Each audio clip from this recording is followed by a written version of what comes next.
baby. God help us. Eagle 2, this is command. Missile impact confirmed downtown. Casualties heavy. Hold still, sir. Here, take this. Thank you. Cover left! Keep moving! We are losing the harbor. Repeat, harbor lost. Stay with me. You're gonna be okay. Stay with me. All units.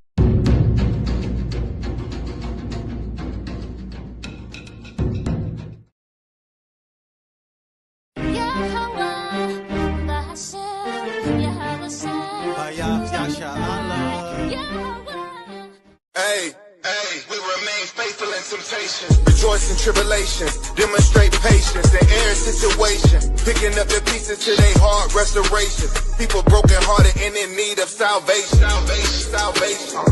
Yeah.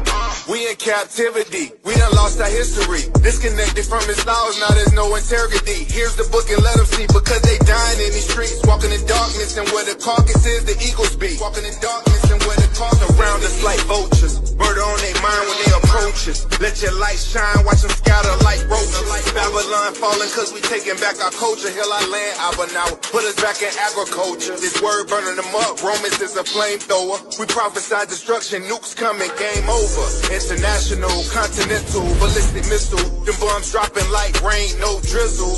The lake of fire make them sizzle. Showing fruits of the spirit, we don't gather figs of thistles. That's the dog, you know, so just like you were saying, like the dog.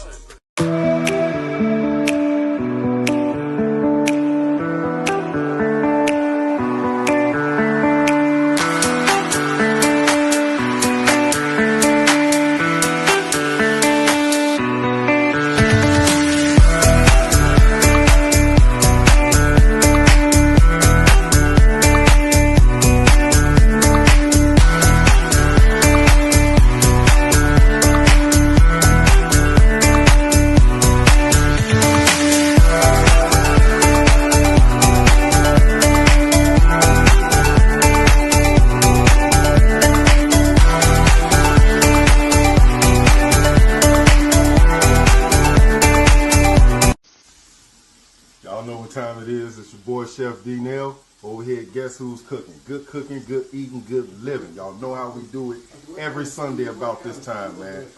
We're gonna get straight to it. We got the chicken and dumplings, all right. We got the perch fish with the mac and cheese, with the yams, with the 5 cheese toast over here on the Texas side, and of course we got the world famous turkey tips, all right. We also got on this one. We got the greens with the turkey tails, and we got the spaghetti. You already know what time it is, man. Hit the link, 773-992-4737 is the phone number to place your order every Sunday, all right? And you can hit us up on the Cash App to make payments at Guess Who's Cooking, the number 2, all right? You can hit the www.guesswho'scooking on the World Wide Web. You can catch us on Facebook Marketplace under Guess Who's Cooking, and of course on TikTok, man, at Guess Who's Cooking. Come on down, get your orders.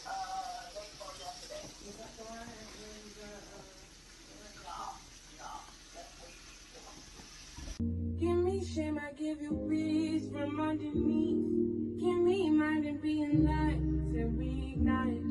Can you open up the doors to let me in? Can you open up the doors to let me in? You could put the heart inside, don't tap my head. As I sing the love inside from out my mouth. Tell me what you need to find. Tell me now. Tell me what you need to find.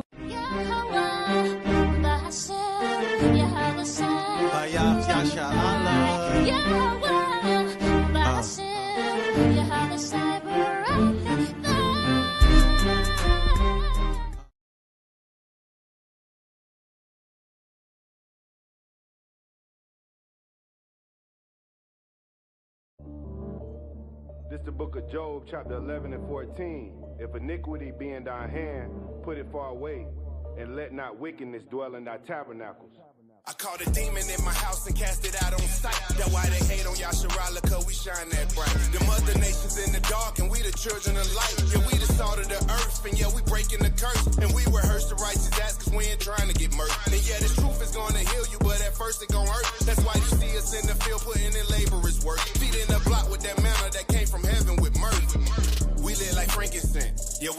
fishermen. We lit like 7 candlesticks. Confess my faults, no secret sin. They on the outside looking in, peeping in, peeking in. They thinking about sneaking in, but we perceive thoughts. And obey what we've been taught. Okay, my riches stored in heaven. I don't lock it in a vault. Standing on my father's business. Yeah, I walk it how I talk. Against the rulers of the darkness of this world, I done fought and knocked them out. With my sword, about to cut their heads off. They put up Planned Parenthood, but couldn't cut the eggs off. So we scramble up their brains while they drunk off eggnog. Babylon was Big Wolf, now it's just a dead dog. America, the mother of harlots. The saints gon' take the kingdom, that's gon' happen regardless. Yeah, how was Shy coming, garment like red carpet. Brought this truth to their ear, but they still didn't hearken. I caught a demon in my house and cast it out on sight. That's why they hate on Yasharala, cause we shine that bright. The mother nations in the dark, and we the children of light. Yeah, we the salt of the earth, and yeah, we breaking the curse. And we rehearse the righteous acts, cause we ain't trying to get murdered. And yeah, this truth is gonna heal you, but at first it gon' hurt. That's why you see us in the field, putting in laborers work. Feet in the block with that manna that came from heaven with mercy. No den of thieves striving for the paradise. Can't turn my father's house into a house of merchandise. Can't be a leader, your heart not circumcised. Wanna be on demon town till I cast them out. When I exercise, the Bible get weaponized. It's my sword, it'll leave a heathen paralyzed. Holy Spirit get energized, prophecy visualized. Witchcraft get minimized through the vaccine they synthesize. Wanna see my people victimized. Tell the Allah how you come through and terrorize. Yasha Allah rise. My soul on fire, I see it in my eyes. Babylon, straight out the rotten apple. Grab Esau by his heel and his Adam's apple. Cast every single demon out the tabernacle. Yahweh shall return, leave them all trampled. I caught a demon in my house and cast it out on sight. That's why they hate on Yasharala, cause we shine that bright. The mother nations in the dark, and we the children of light. Yeah, we the salt of the earth, and yeah, we breaking the curse. And we rehearse the righteous acts, cause we ain't trying to get murdered. And yeah, this truth is gonna heal you, but at first it gon' hurt. That's why you see us in the field, putting in laborers work. Feet in the block with that manna that came from heaven with mercy.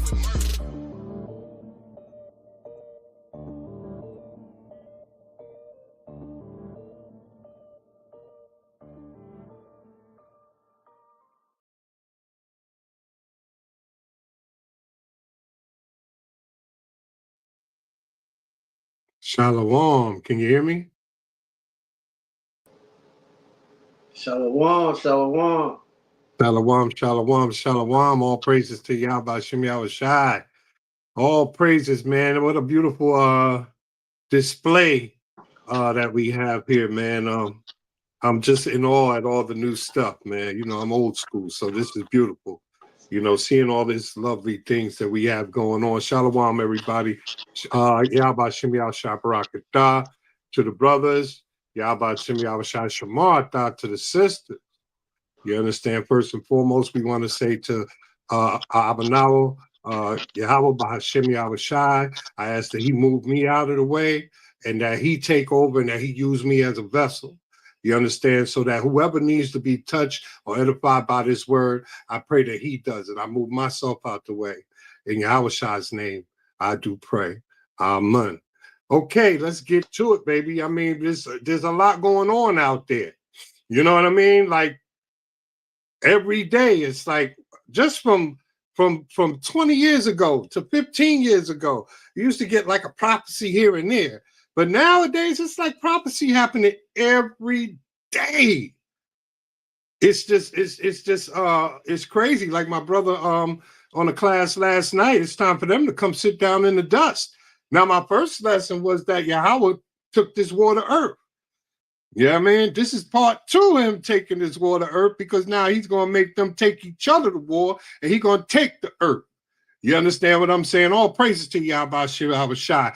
The third woe cometh quickly. And we over here, we celebrating. You understand? I know sometimes as a human being, we get a little nervous about what we see in the news and everything, but you know what? It's not time for nervousness, man. I mean, we're human, of course, but I mean, you got to look into these scriptures. There's comfort. We don't just go to them scriptures for comfort when somebody dies. There's comfort in those scriptures when there's things going on all around you, when there's chaos going on everywhere. There's comfort in these scriptures. You understand what I'm saying? We know what's coming, because guess what? The Most High told us through these scriptures what's coming. You understand what I'm saying? So it's just like watching a horror flick or watching a flick, right?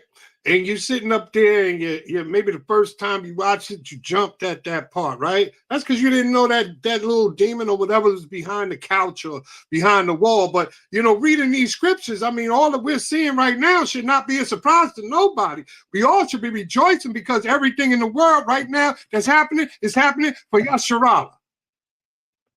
It's happening for us. Everybody needs to be jumping for joy. The third woe cometh quickly. That's right. You understand? So I got my read on deck. Let's get it, baby. Yes, sir. There he is, my man. Let's start off with the classic, man. The one that we all learned in the Christian church if you were a Christian. Let's go to Matthew 24. Give me 4 through 9.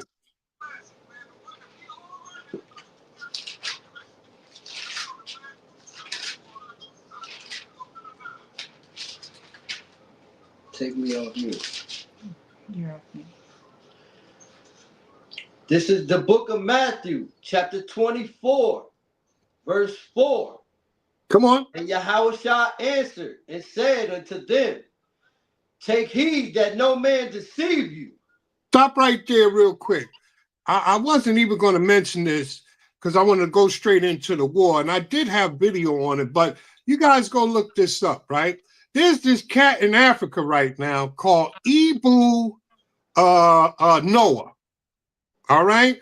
And he's building this great big ark, talking about he's a prophet.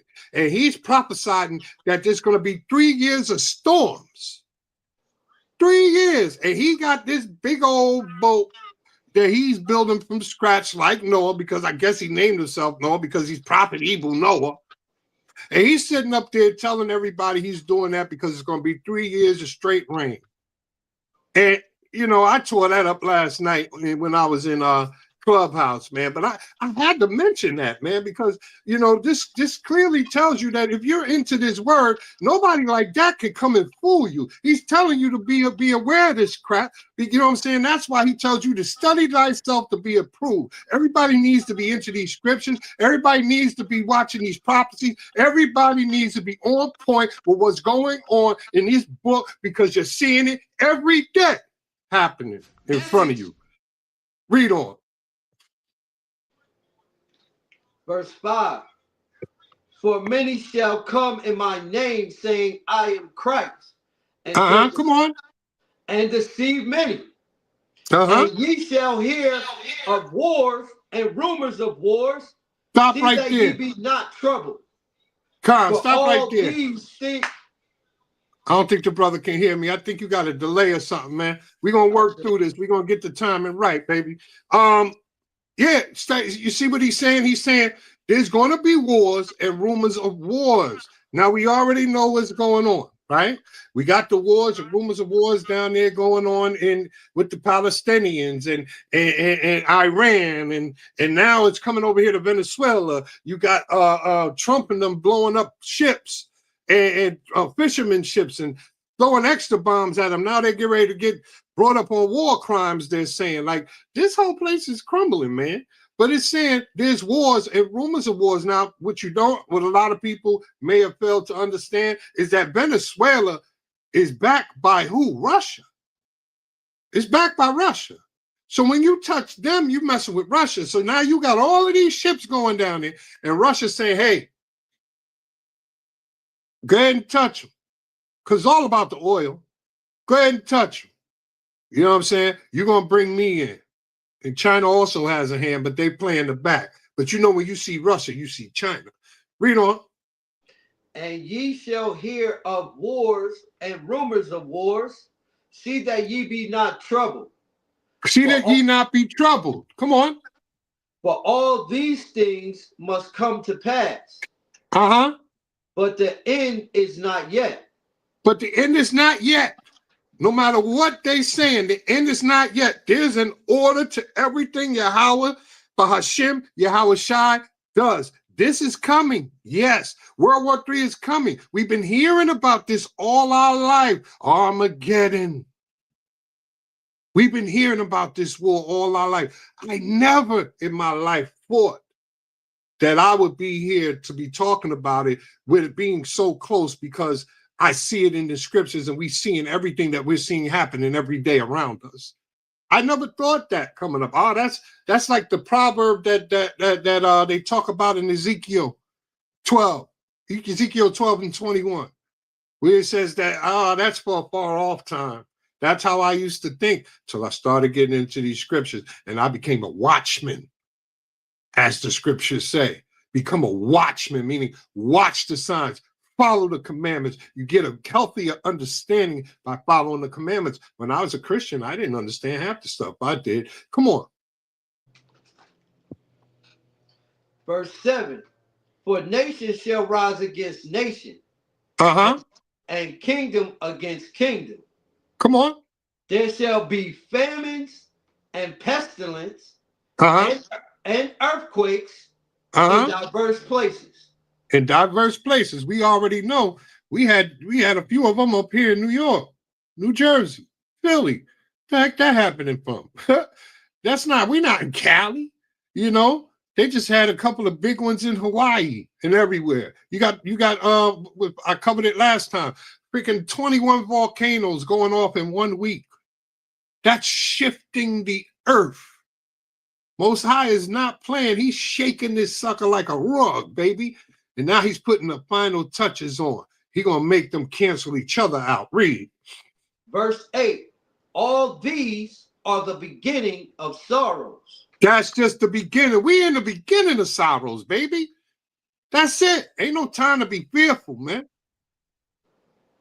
Ain't no time to be saying, oh my God, and leaving this truth and falling back into something else that you like, oh, I got to go back to the world. I'm going to be a Christian again. For what? I don't even know how to do backflips, baby. I ain't flipping backwards. Read. Then shall they deliver you up to be afflicted. Now here we talking. Now here it's going to get a little harsher, because now we're going to be delivered up. Your own family members, your own peoples you grew up in your neighborhood, all the people that you thought loved you, who've been shunning you, calling you crazy, an Israelite, you're in a cult. 9 times out of 10, them the ones going to be turning you in, baby. Come on. Then shall they deliver you up to be afflicted, and shall kill you. And shall what? And shall kill you. And shall what? And shall kill you. Hey, we in the light times right now. We ain't going through where we're hungry. You know what I'm saying? We're not being afflicted. We getting a little afflicted. We getting afflicted here and there, but nothing we ain't used to. You know what I'm saying? They're going to come at us real heavy when they start to catch the hell. I don't know if you noticed, but when they stopped that food stamps for that time or whatever, man, you seen white folks in lines around buildings, man. I live up here in the Bronx.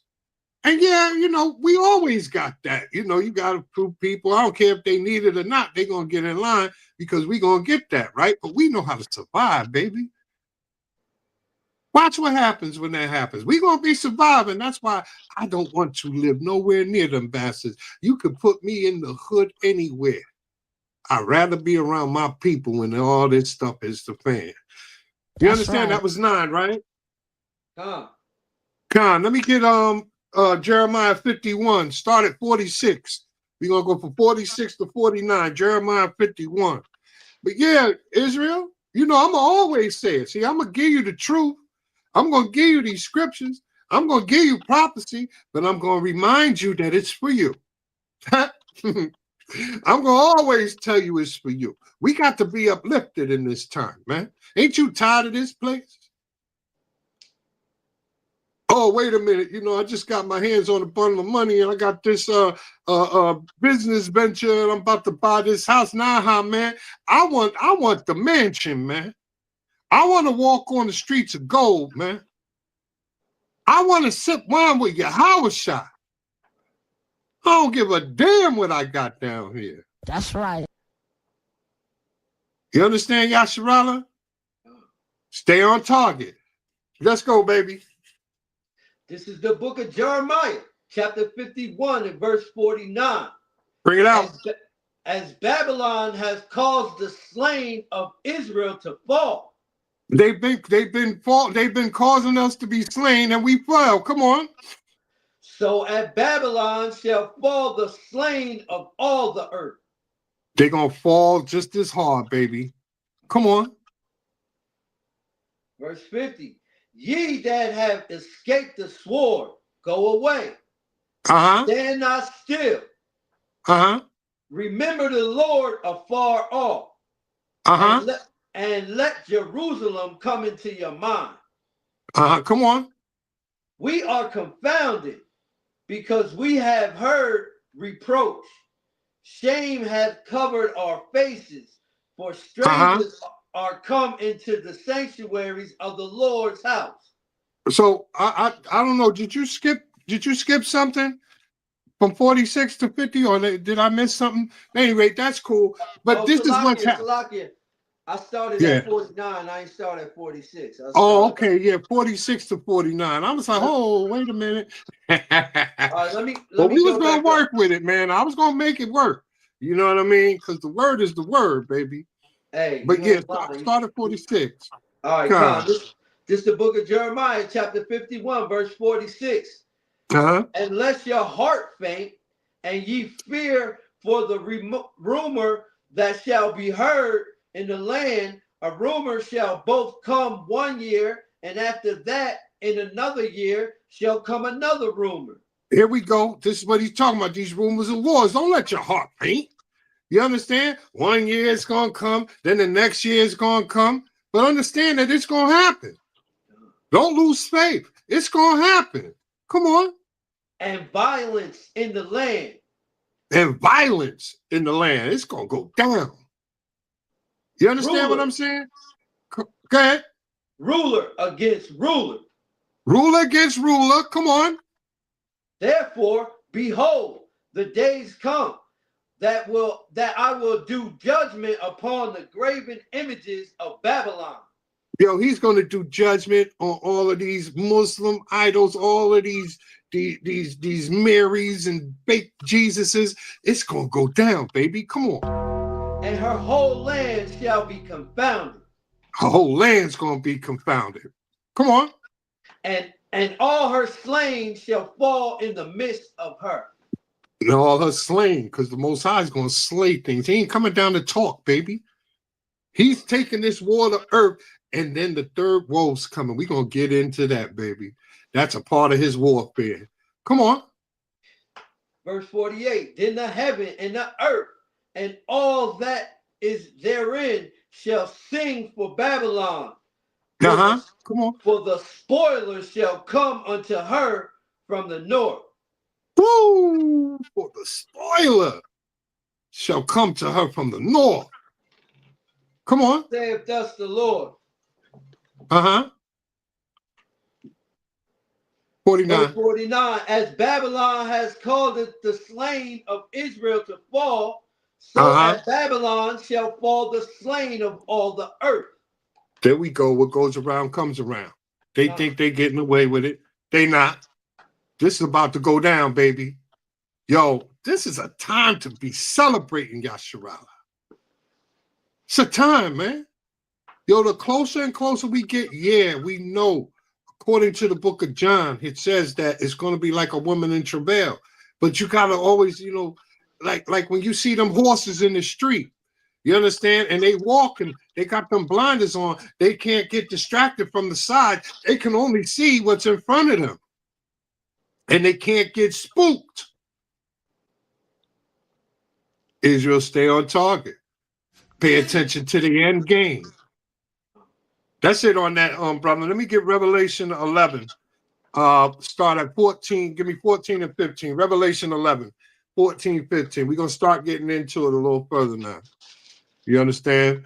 But yeah, Yasharala, we got to stay on target, man. We got to know that this is for us, baby. I'm going to sound like a broken record, man. Because I see a lot going on in Yasharala right now. And it's a lot of distractions. It's a lot of damn distractions over doctrine, over this, over that. You understand? And it's just sickening. You understand this? It's terrible. You got the outside looking in. I saw a video today of a pastor that just became, or he became an Israelite, and he was saying like, yo, you know, he was giving us props for being on the front line, but he was sitting up there saying, yo, y'all need people like us. You know what I'm saying? Why don't you come out to Christian church, which is true because everybody's not going to grasp the hours. But he was like, look at what they're seeing. He's seeing y'all fighting each other, this one over this one, this and that, beefing and bickering over this, that, and the third. So they're going to have to go somewhere. And he was right. Facebook was a curse and a blessing. All of this social media was a blessing and a curse. Because everybody got a voice now. Every bug out, every this, every little beef that they had back in the day where we had nothing to do with, it's coming up again. And now it's dividing once again. Just because we may see it this way and they may see it that way. That's ridiculous. Cornelius ain't got nothing to do with the kingdom. You think I'm not going to get on the ship because I said he's not an Israelite? What kind of father do you think we serve? All right, give me that Revelation 11, Baba Kashar. This is the book of Revelation, chapter 11, verse 14. Come on. The second woe is past. The second woe, World War II, that has passed. Come on.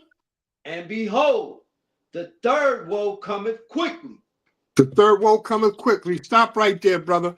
Hey, Abner, can you get me, I think it's like a 24, 25-second video of the chief of, he's the defense, Secretary of Defense, but now he's renamed this, the Defense Department, the defense, it's not defense, it's the War Department. Okay, and he's bringing up World War II. He's saying that we need to stand up, in other words. You understand? Because he's saying that war is coming, right? So if you could get that for me, I just want to fit that in with that scripture right there on what this white man's saying. Baba Kashar. It's coming. It's coming and they know it. The Most High put the spirit on them. You understand? The Most High put a heavy spirit on this man. Remember, this is his blessing. You understand? It's his blessing to go to war. This is all he know. I was reading somewhere where America is about to be 250 years old. Do you know how many years they weren't at war? They said between 15 years and 17 years out of 250 years. This is what you're dealing with. All right, here it come, baby. I want to listen to what this devil's saying. Oh, praises.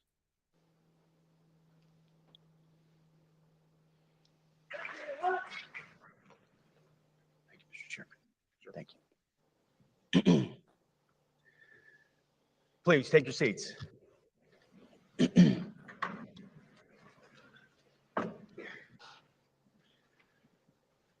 Well, Mr. Chairman, the Joint Chiefs, generals, admirals, commanders, officers, senior enlisted, NCOs, enlisted, and every member of our American military, good morning. Good morning and welcome to the War Department. Because the era of the Department of Defense is over.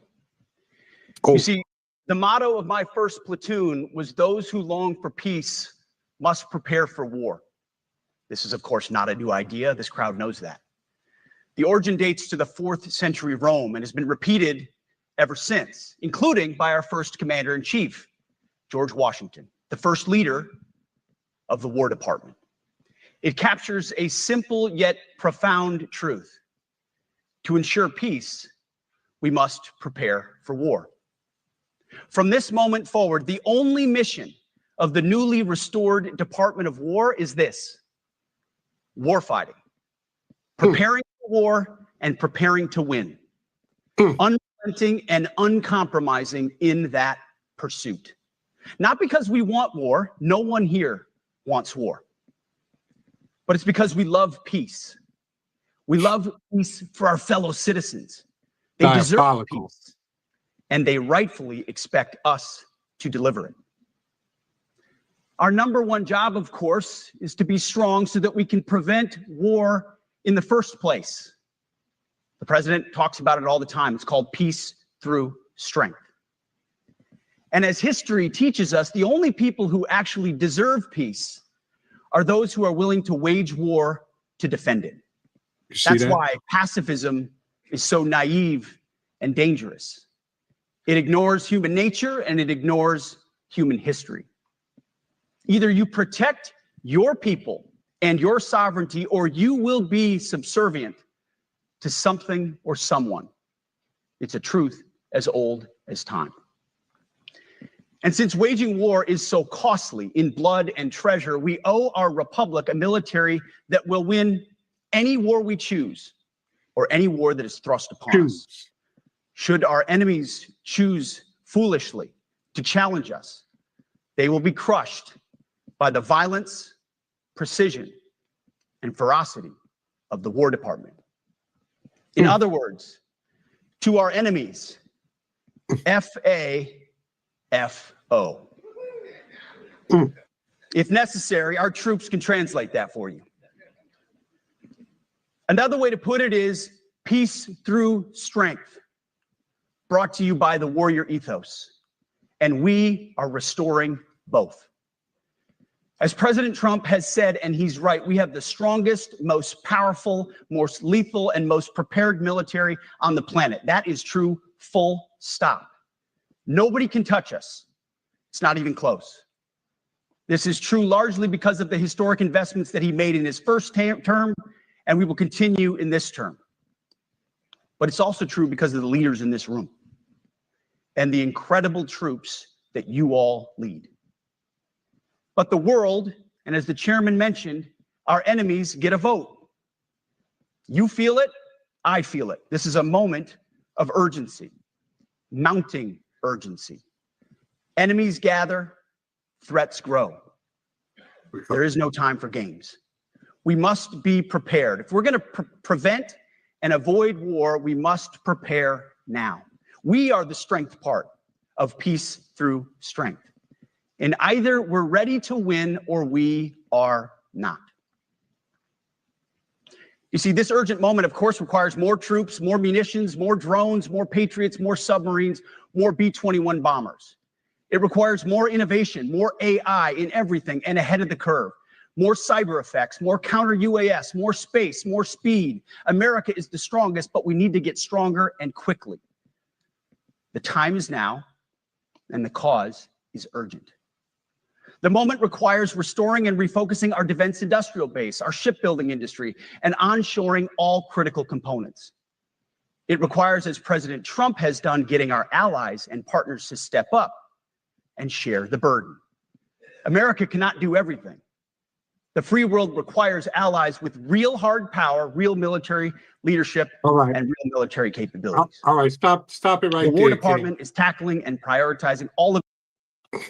All praises to the Most High. You see, he's talking war. He's not talking peace. He's talking about war. And the third woe cometh quickly. He literally changed the name from the Department of Defense to the War Department.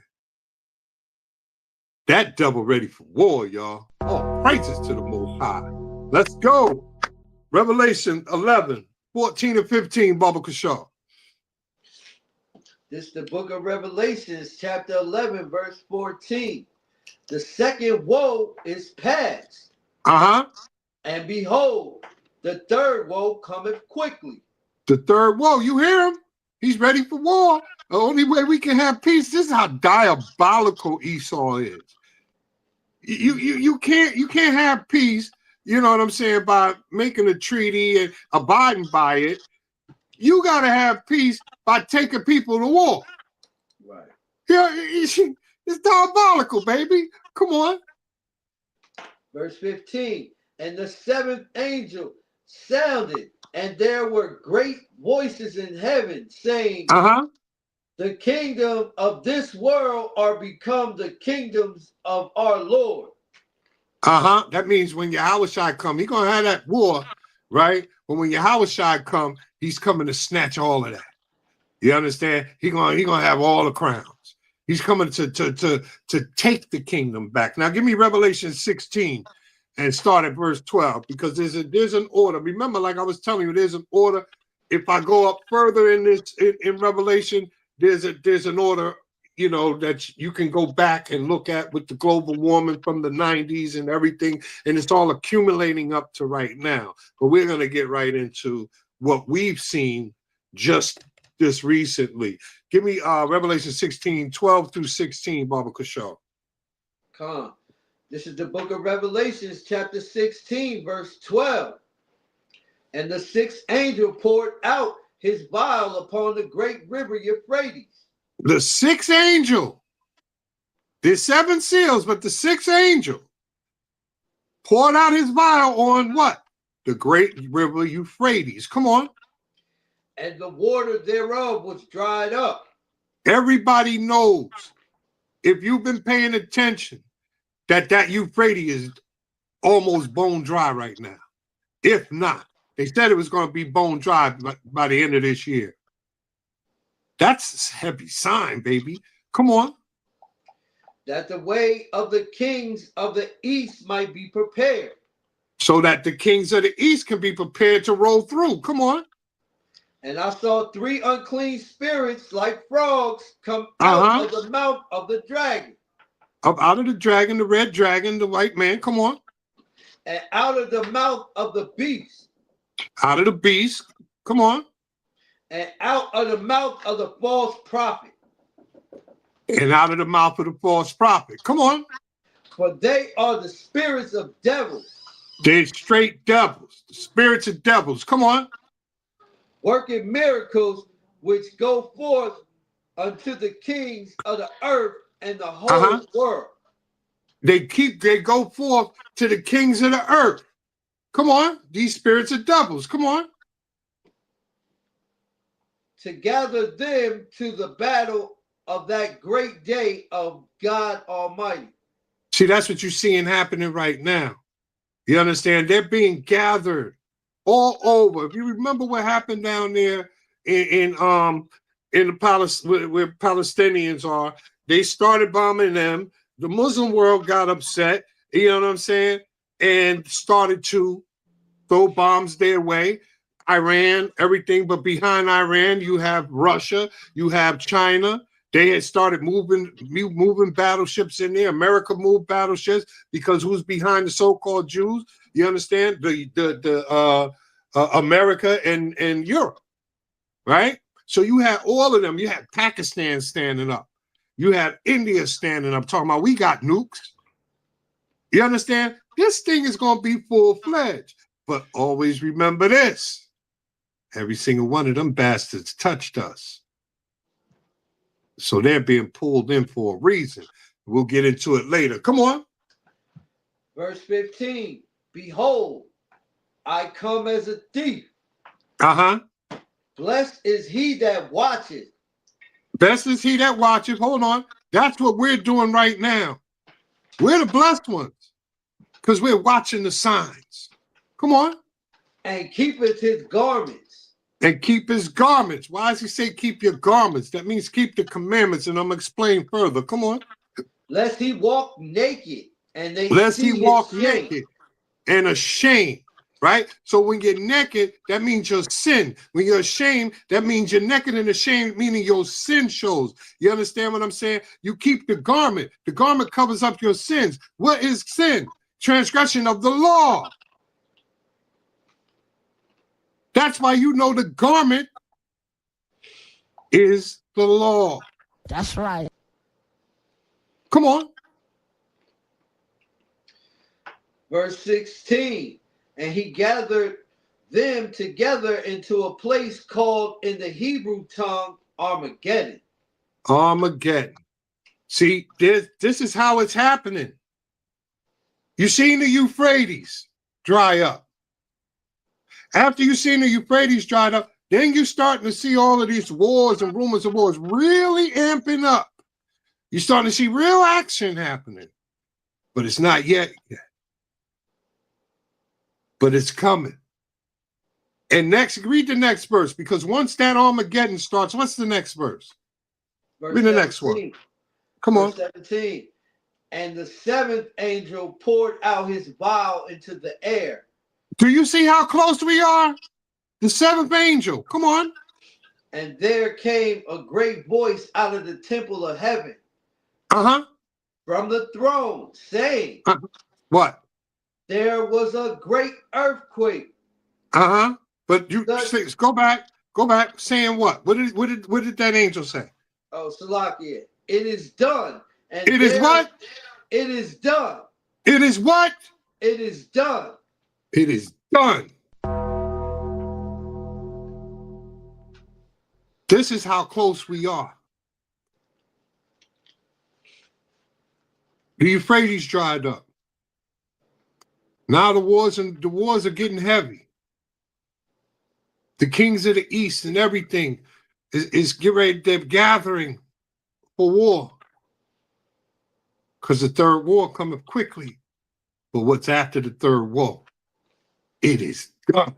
That's right. Shema Mashiach Yahushua. Boom. You know what I mean? Yeah. Give me Revelation 6 and 4, Baba Kishar. Yeah, I'm excited. I'm excited about this. I don't know what y'all are, but I'm excited. This is great news for us, Israel. The more these prophecies come to pass, the closer and closer and closer we get to getting our kingdom back. Read.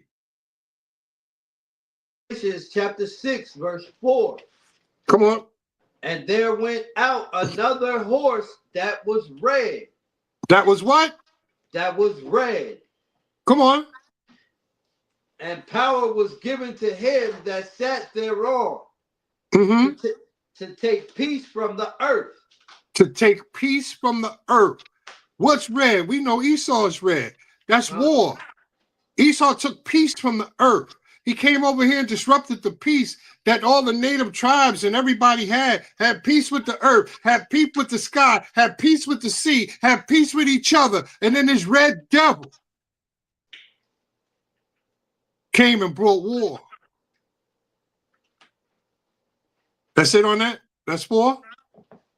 It's more on that. Bring it out, King. All right. And that they should kill one another, and there was given unto him a great sword. And given to him a great sword. That's what, thank you. I'm glad, because this is important. Because what was Esau blessed with? The sword. The sword. Oh, praises to the Most High. Let's go prove that he's red. Give me Genesis 25:25, baby. We're going to put this together.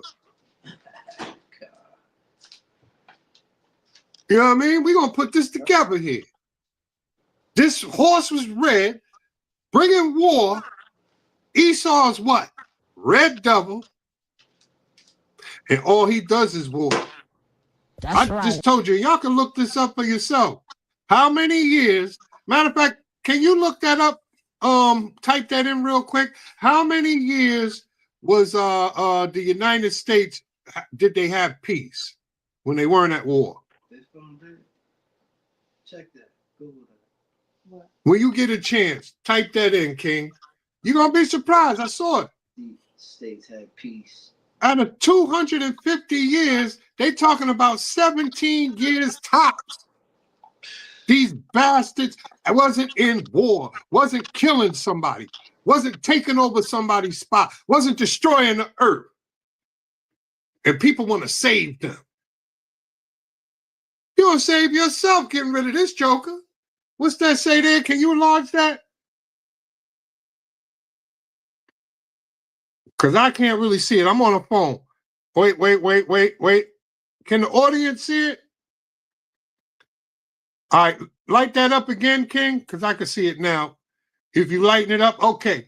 it says here, the United States has had very few years of peace, with some sources citing just 17 to 21 years of peace since its founding. Other analysts suggest the U.S. has been involved in conflict for approximately 222 out of 239 years, or about 93% of its existence. Wow. With many major conflicts and military operations not resulting in full-scale declaration of war. You hear that? This is the devil that the Bible speaks of. He can't live at peace anywhere. He couldn't live at peace in Europe with himself. He can't live peacefully nowhere. That's right. He's a devil. That's right. Bring that out, King. Genesis 25:25, Baba Kishar. This is the book of Genesis, chapter 25, verse 25. Come on. And the first came out red, all over like a hairy garment. And they called his name Esau. That's your red devil right there. That's the red horse with the great sword, and was given a great sword.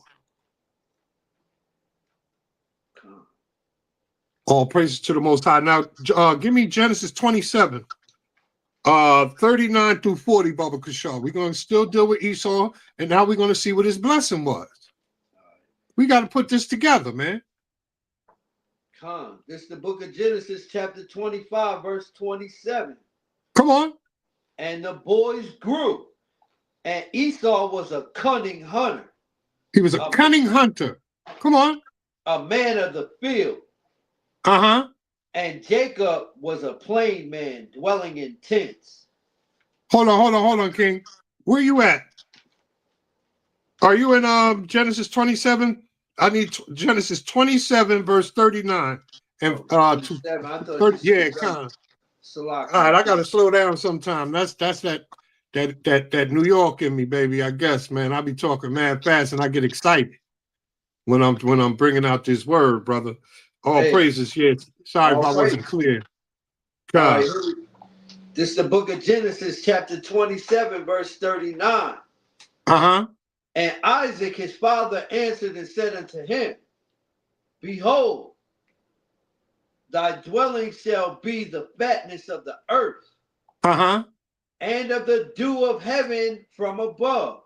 So this is Esau. Come on. And by thy sword shalt thou live. By thy what? By thy sword shalt thou live. Who has the great sword, baby? You can't mess with Esau with weaponry. That's why we need Yahushua. Come on. Right. That's right. And shalt serve thy brother. Mm-hmm. And it shall come to pass when thou shalt have the dominion, that thou shalt break his yoke from off thy neck. Well, he broke the yoke from off his neck. Now he's got dominion over us right now. You understand? His sword. He was given the sword, and he lives off the fatness of the earth. Everywhere you go, how can this is, I could never understand this, but now that I understand these scriptures, I understand. How can somebody who burns up in the sun, right? And the sun energizes us. He is the least of the earth, but he set so much hell on this earth, and nobody can stop him if it wasn't divine. That's why when they say Esau's the Arab, I just look at him like, oh my God, this Negro with Stockholm Syndrome. He just wants to say, what are you talking about? The Arab is not causing havoc like that. Nobody, he's whooping the Arabs' ass. It's crazy to me. That's 40. All right, give me let's go to Maccabees, man. Let's see. Let's get more into Esau and his warlock self. Give me the first Maccabees, starting at verse 1 all the way down to 9. Because when Esau came in charge, what happened? Evils multiplied with his first kingdom. What he said? He came to bring what? He came to take away peace, according to Revelation 6 and 4, with that red horse. And he's taken away peace since he's been in power. That's why it says even the trees are going to be dancing. The animals. Everybody going to be dancing when we get back. When we get this earth back. When the righteous are in charge. The whole earth rejoices. But when the wicked are, they mourn. But right now, we mourn it. Come on. This is the book of First Maccabees, chapter 1, from the top. Come on. And it happened. After that, Alexander, son of Philip, the Macedonian, who came out of the land of Chittim, had smitten Darius, king of the Persians and Medes, that he reigned in his stead the first over Greece. The first over Greece. Come on. And made many wars. Made many what? And made many wars. This joker made many wars. Look at this. We was just talking about the United States. We ain't talking about back then before. Come on. And made many wars and won many strongholds. And slew the kings of the earth. Slew the kings of the earth. Come on. And they went through to the end of the earth and took spoils of many peoples. And so much that the earth was quiet before him. The earth was quiet before him. Come on. Whereupon he was exalted and his heart was lifted up. And his heart was lifted up. Come on. And he gathered a mighty strong host and ruled over countries. Rules over countries. Come on. This is Alexander the Greek. Come on. And nations and kings who became tributaries unto him. What's tributary? They pay him taxes. You understand? Come on. And after these things he fell sick and perceived that he should die. Because he was a faggot. Wherefore he called his servants, such as were honorable, and had been brought up with him from his youth. Come on. And parted his kingdom among them while he was yet alive. While he was yet alive, he parted the kingdom. He gave them their, his boys. You got this, you got this, you got this, you got this. When you go into the history, that they started warring against each other. But that's not the point right now. Come on. So Alexander reigned 12 years, then died. He reigned only 12 years. He caught all of that havoc just in a 12-year span. And he died young. Come on. And his servants bear rule, every one in his place. Everywhere that he set them up at. Come on. And after his death, they all put crowns upon themselves. So did their sons after them many years. And evils were multiplied. And evils were multiplied in the earth. And evils were multiplied on the earth. They came and they took away all the peace, baby. Thus saith the Lord, thus saith the Holy Bible. And this is his story. This is his story. That's Alexander the Greek. And that's Ptolemy and all of his boys. And then they went to war, but we're not going to go into that history.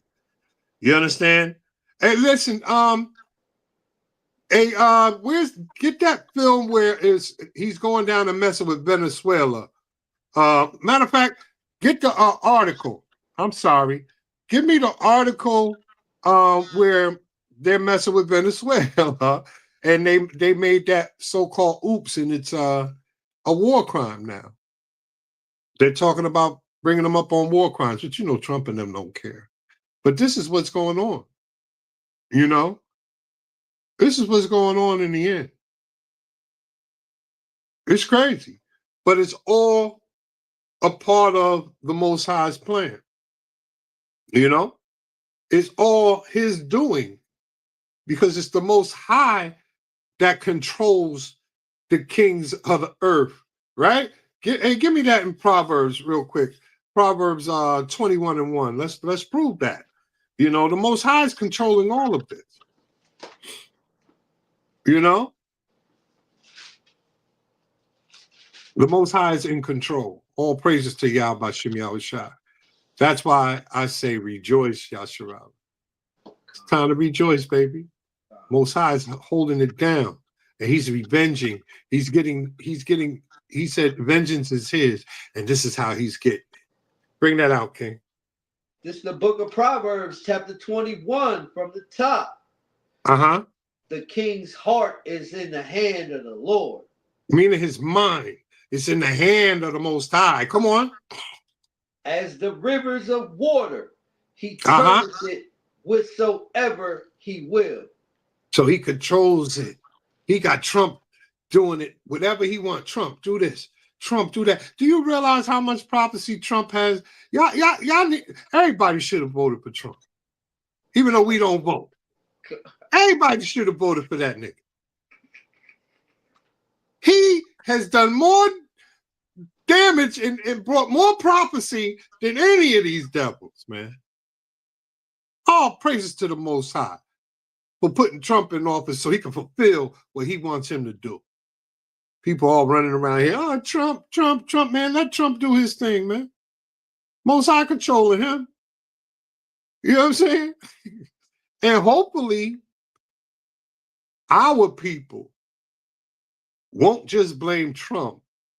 You understand? They'll blame this system. They'll blame this cracker. They'll blame this double. Because he's putting some pressure on our people. He started off with who? Issachar and Asher.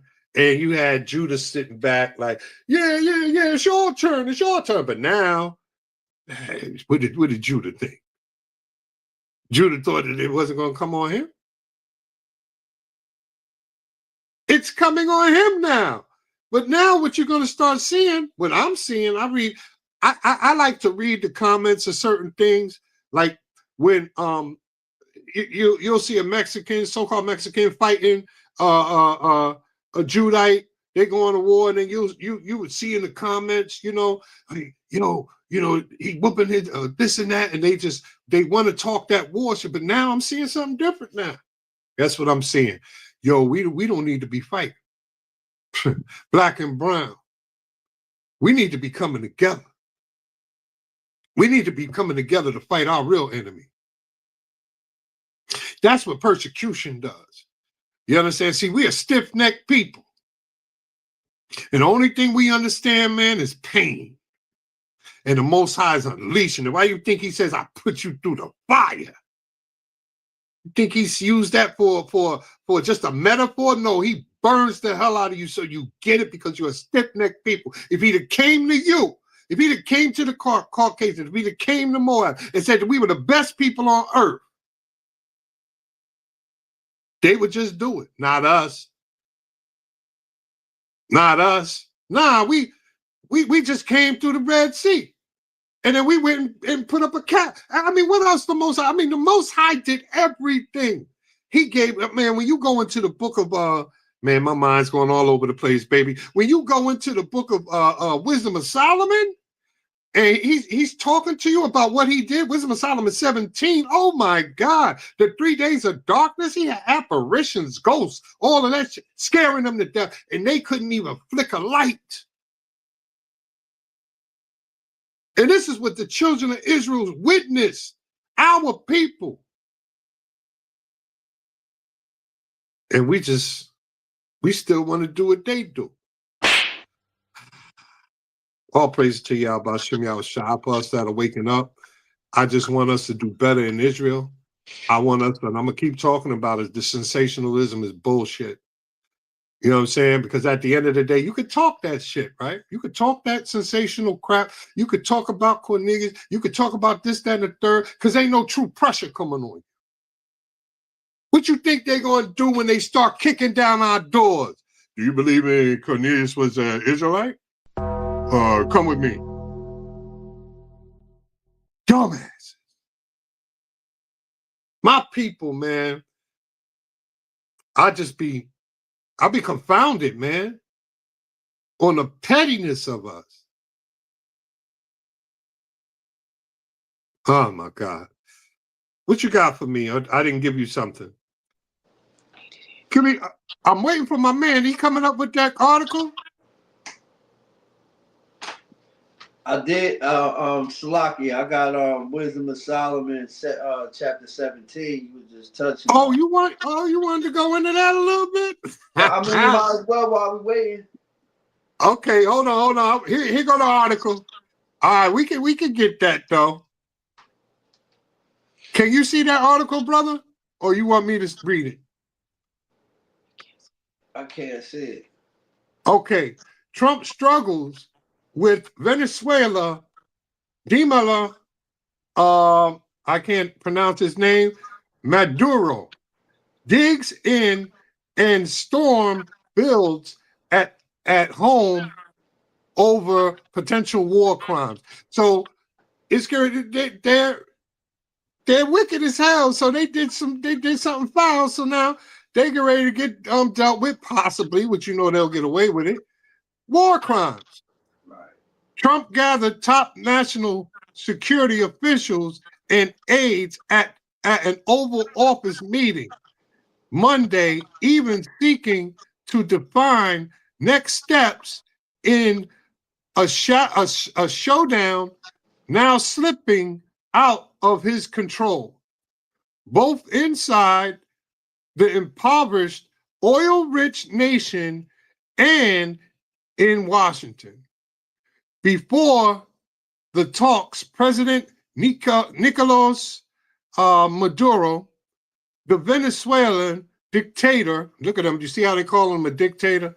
When Trump is doing some dictator stuff right now, defiantly danced before a huge crowd of supporters in caucuses in Trump-style open-air rally, shattering provision rumors he'd bowed to the U.S. calls to leave the country. We do not want peace of slaves, nor do we want peace of colonists, Maduro says. So he's saying, we don't, you cats are coming over here, we don't want you here trying to enslave us, trying to, put us into submission. You're like, we don't want that. The thin domestic political underpinnings of Trump campaign are growing more fragile as the White House fails to quell a growing controversy over a follow-up U.S. airstrike that reportedly killed several surviving crew members of an alleged drug trafficking boat in the Caribbean. Trump's Democratic critics on Capitol Hill are warning of a potential war crime. And several powerful Republicans are shaking and are signaling a rare willingness to rigorously investigate the administration. So he's saying, his boys are, talking about they seen what he did and they trying to leave him out there. They like, nah, man, what you did was foul. The U.S. standoff with Venezuela is now beginning to consume Washington after more than 4 months of escalating political, economic, and military pressure optimized by the hulking presence, man, this thing keeps getting smaller and smaller, hulking presence of the world's largest aircraft carrier, the USS Gerald R. Ford, and an armada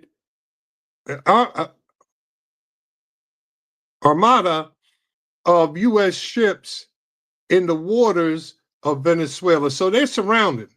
They're surrounding Venezuela right now. You're going to see in these pictures, if you can look up, Look at these pictures right here. This is what's going on right now in Venezuela.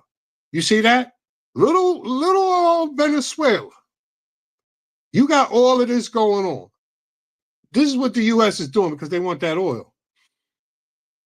All right. There is increasing scrutiny of Defense Secretary Pete Hegseth's role in the boat strike.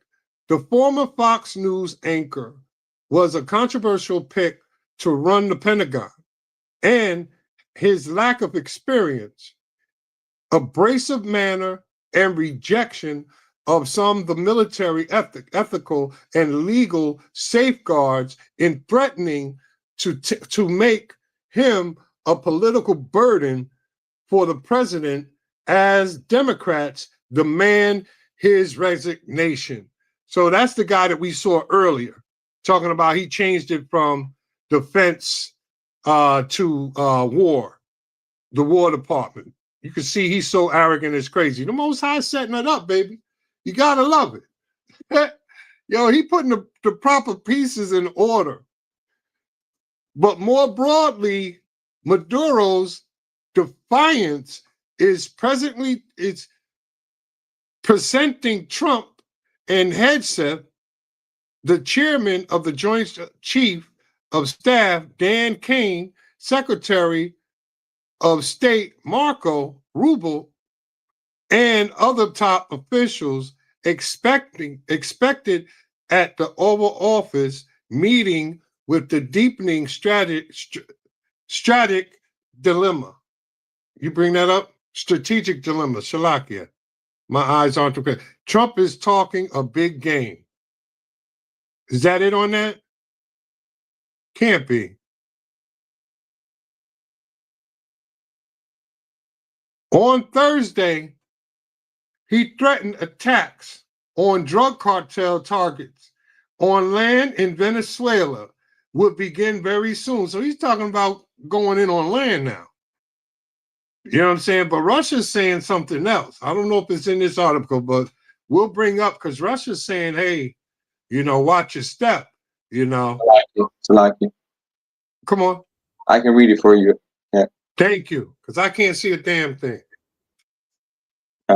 On Thursday, he threatened attacks on drug cartel targets on land and Venezuela will begin very soon.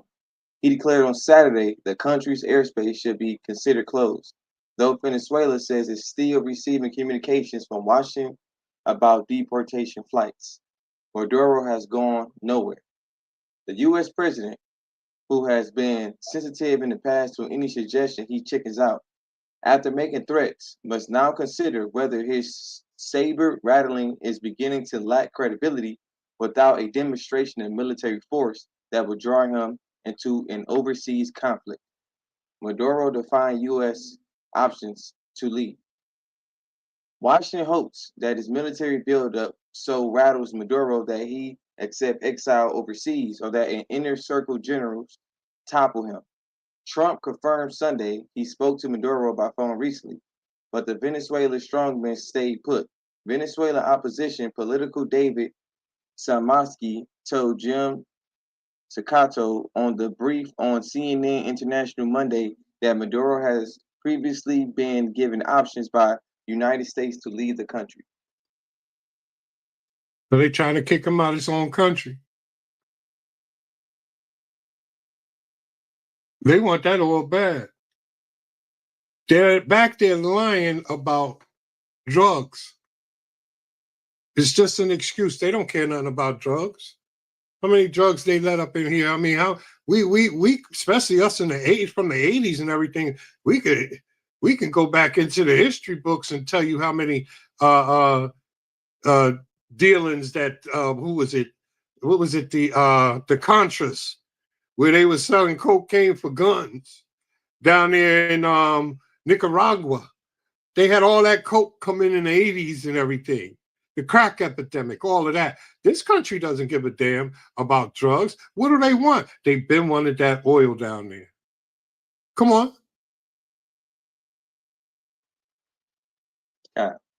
But the failure of the regime to crack so far will test Trump's willingness to live up to his threat to do things the hard way, as Maduro characteristically drags out negotiations and drags out negotiations and tries to weaken the will of his adversaries. Maduro's obduracy also raises the question of whether any level of U.S. pressure short of military action will begin to fray his regime. One possibility is that the administration underestimated the power of staying to like it unedimated so like it. I'm getting tongue tied. Underestimated the power of the Maduro power base. A regular failing for U.S. governments over the years that hope to see the collapse of totalitarian rivals and enemy nations. Maduro will be hoping that Trump loses patience, start looking for culprits in his inner circle, and seeks his own way out. If the president does pick military action, the idea of a full-scale invasion of Venezuela still seems unthinkable. So does he have options that would so rattle Maduro's security that it could change the political equation and Caracas, or would attacks on alleged drug trafficking sites or military bases embolden Maduro, unify public opinion around him, and make him believe he can tough it out? That it on that?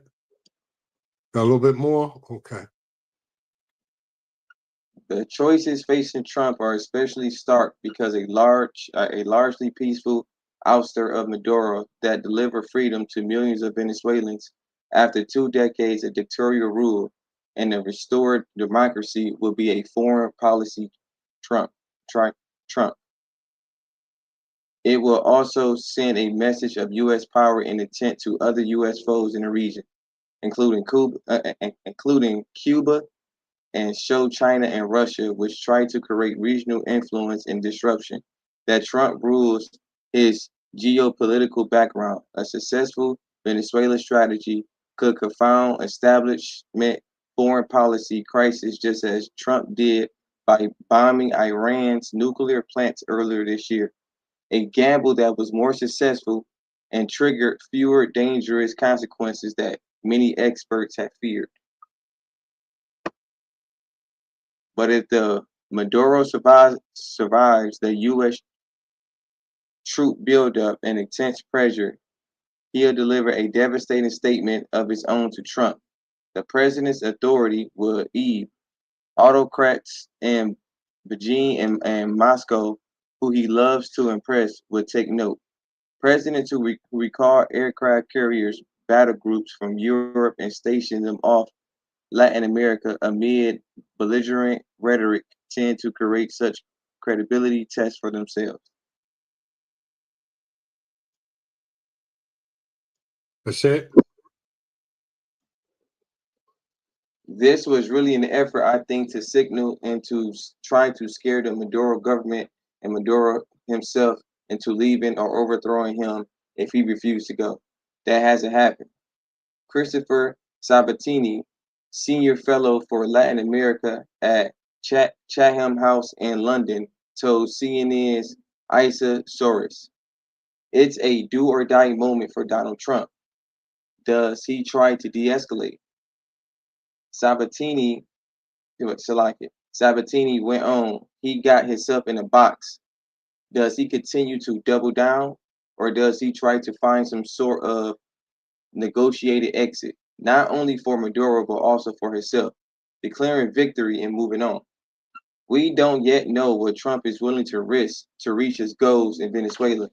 In the hope of installing a U.S.-friendly government that could accept the mass return of migrants from the crackdown that he might be willing to play in the lucrative oil and minerals deals that underpin his foreign policy."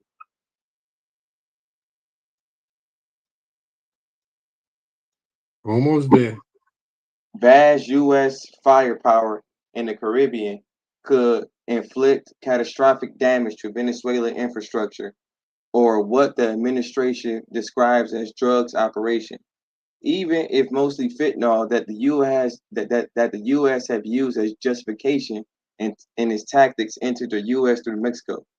Cruise missiles or carrier launch airstrikes or land-based aircraft in the region could shatter Maduro's forces.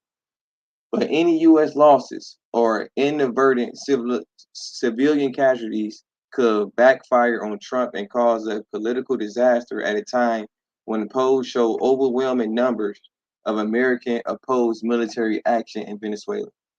So most Americans oppose it. Most Americans don't. They see right through this crap. But Trump don't care. Come on. And history shows that even in extreme circumstances, dictatorial regimes constructed over decades are often more durable than outsiders believe. The Venezuelan government is often compared to a many-layered criminal operation, with key members having huge financial stakes and perpetrating their own power. And while many outsiders hope that Trump pressure will lead to the rise of country's rightful democratic rulers, some analysts fear a government fracturing could cause chaos and bloodshed and prolonged political uncertainty. Thus, none of the options that the Trump inner circle was contemplating on Monday comes with zero cost. White House flails over follow-up boat strike. Here we go.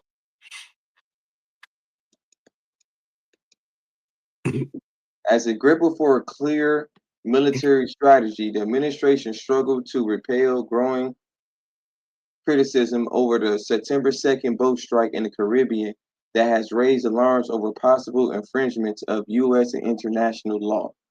See, he's breaking international war laws. Come on. The White House emerging narrative on the incident is only adding to the political heat. The possibility of a double tap attack on the boat is so problematic because it raises the possibility that action was taken to kill survivors of the initial assault when they were injured or could pose no danger to the U.S. This could infringe laws. Good.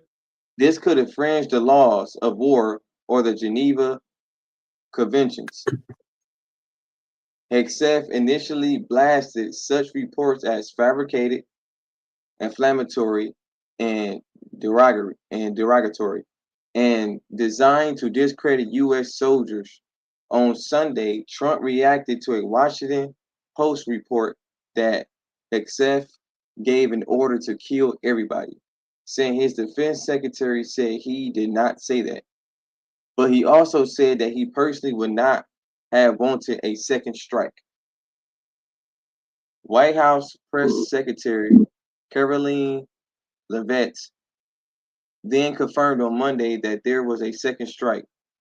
She said that Admiral Frank M. Mitch Bradley, commander of the U.S. Special Operations Command, was responsible for ordering it, and it was well within his authority. But Leavitt declined to describe the threat posed to U.S. service personnel before the second strike. Later in the day, Hegseth, who has faced questions about his competence and suitability for such a critical job as defense secretary ever since Trump chose him, also emphasized that Bradley ordered the strike in question. Let's make one thing crystal clear. Admiral Mitch Bradley is an American hero, a true professional, and has my 100% support. I stand by him in the combat decisions he has made. On September 2nd, mission in all other sense, Hegseth said, if his comment, couched in a pledge to have the back of America's warriors, is interpreted by service members as implying the opposite, it could have a corrosive effect on the chain of command and confidence of senior officers and interpreting orders.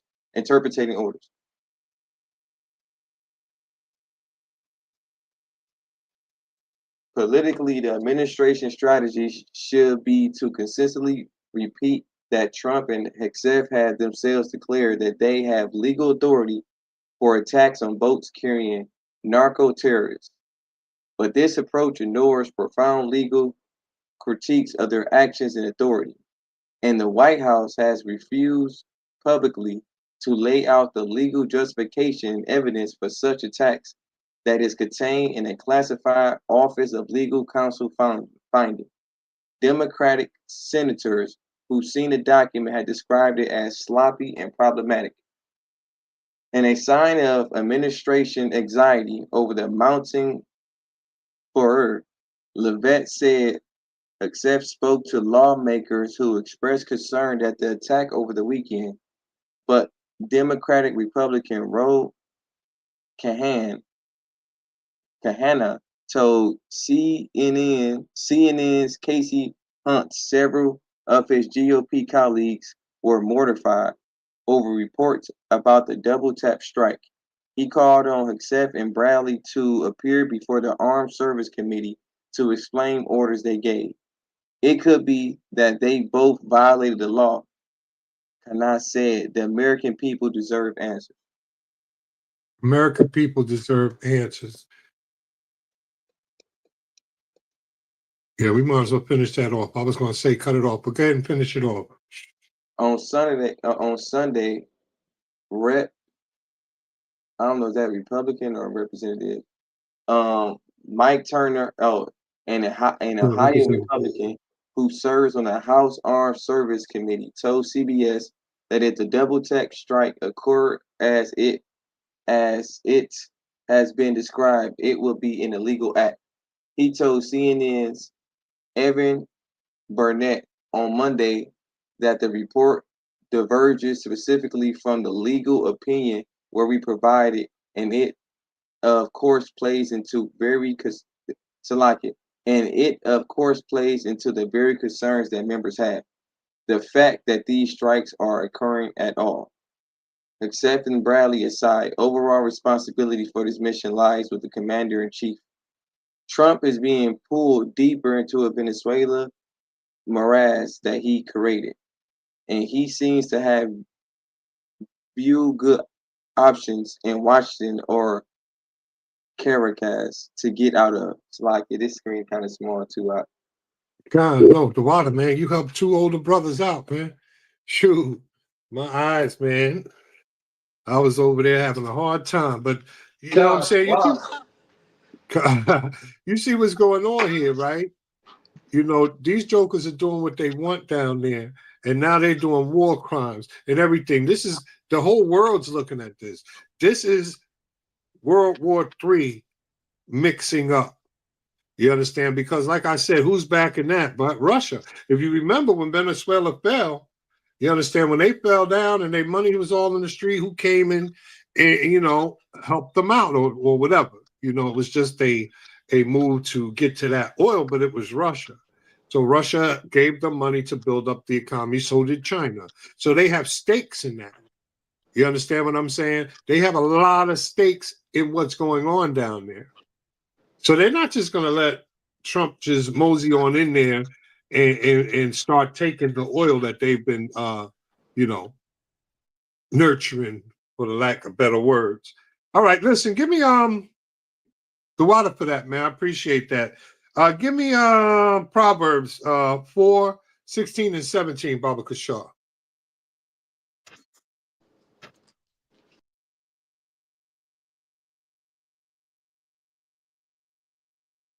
Chapter 4, verse 16, and it reads, "But they sleep not, except they have done mischief." They sleep. They can't sleep unless they've done mischief. This is Esau. Come on. And their sleep is taken away. Uh-huh. Unless they cause some to fall. Unless they cause somebody to fall. You see that? This is what they're doing down in Venezuela. This is what they've done all over the earth. This is Esau. They can't sleep unless they're doing somebody dirty. They can't sleep unless they're making somebody fall and taking somebody over. This is the devil that the Bible speaks of. Read on. Verse 17. For they eat the bread of wickedness. They eat the bread of wickedness. Come on. And wine of violence. And they drink the wine of violence. This is your friendly neighborhood white man. Right. Give me Ecclesiastes in the Bible, 3 and 8. Let's get this classic. Baba Kashaw, because it's a time for everything. Right now, it's wartime, baby. The third war cometh quickly. All praises to the Most High. Ecclesiastes 3 and 8, Baba Kashaw. What is that? Ecclesiastes. Okay. Yeah, in the Bible, not the Ecclesiasticus. But yeah, you know what this is what's going on. This is the man that you're speaking of. This is the man that we deal with. And this is a man that a whole lot of people want to say. I'm going to constantly keep pushing this in people's head, man. You know? Right now. Found it yet, King? All right, this is the book of Ecclesiastes, chapter 3, verse 8. A time to love and a time to hate. Uh-huh. A time of war. A time of what? Of peace. And a time of war. And a time of peace. Now, when it was time for peace, Esau took away all the peace. Right? It says that in there. He came and took peace. You understand? He came and he brought war. He's hated everything on this earth, but yet we're accused of it ourselves. For just holding up the mirror and pointing out all his atrocities. And bringing out in the scriptures who he is. Now, we are the hate group. As if we were the ones who ransacked neighborhoods, who took over countries, who raped women and all of that stuff. Cut women cut babies out of bellies and smash them against your boots. We didn't do that. Buck broke men in front of their women and their families. We didn't do that. We're not diabolical like that. This devil is. Give me Matthew 10 and 34, Baba Kashaw. I don't have too much longer. I don't want to keep y'all too. I know it's a weekday. But, I'm going to be here a little bit longer, guys. Just bear with me, Baba Kashaw. 10 and 34. Yeah, Matthew 10 and 34. This is the book of Matthew, chapter 10, verse 34. Bring it out. Think not that I come to send peace on earth. This is Christ. Everybody talking about Christ. He's all peaceful and everything. He said what? Think not that I come to send peace on earth. Come on. I came not to send peace, but a sword. And a sword is war. Because he told you, man, when he come back, it's going to be wartime. We're going to get into that. Give me Proverbs 21 and 15, Baba Kashaw. This is the book of Proverbs, chapter 21 and verse 15. Come on. It is joy to the just to do judgment. It is joy for us for the judgment. Come on. But destruction shall be to the workers of iniquity. But destruction shall be of the workers of iniquity. You understand? It's joy for us. This is why I keep saying, be joyful. This is a joyful time to watch your enemy get destroyed. To watch your enemy crumbling, his kingdom crumbling, all his strongholds all over the earth is crumbling. That's right. It's joy to watch the judgment, man. It's joy to watch him getting his. If he gave it to us for so many years and still giving it to us, and he ain't done yet. But it's sure joy to watch him get spanked up. Give me Isaiah 19 and 2, Baba Kashaw.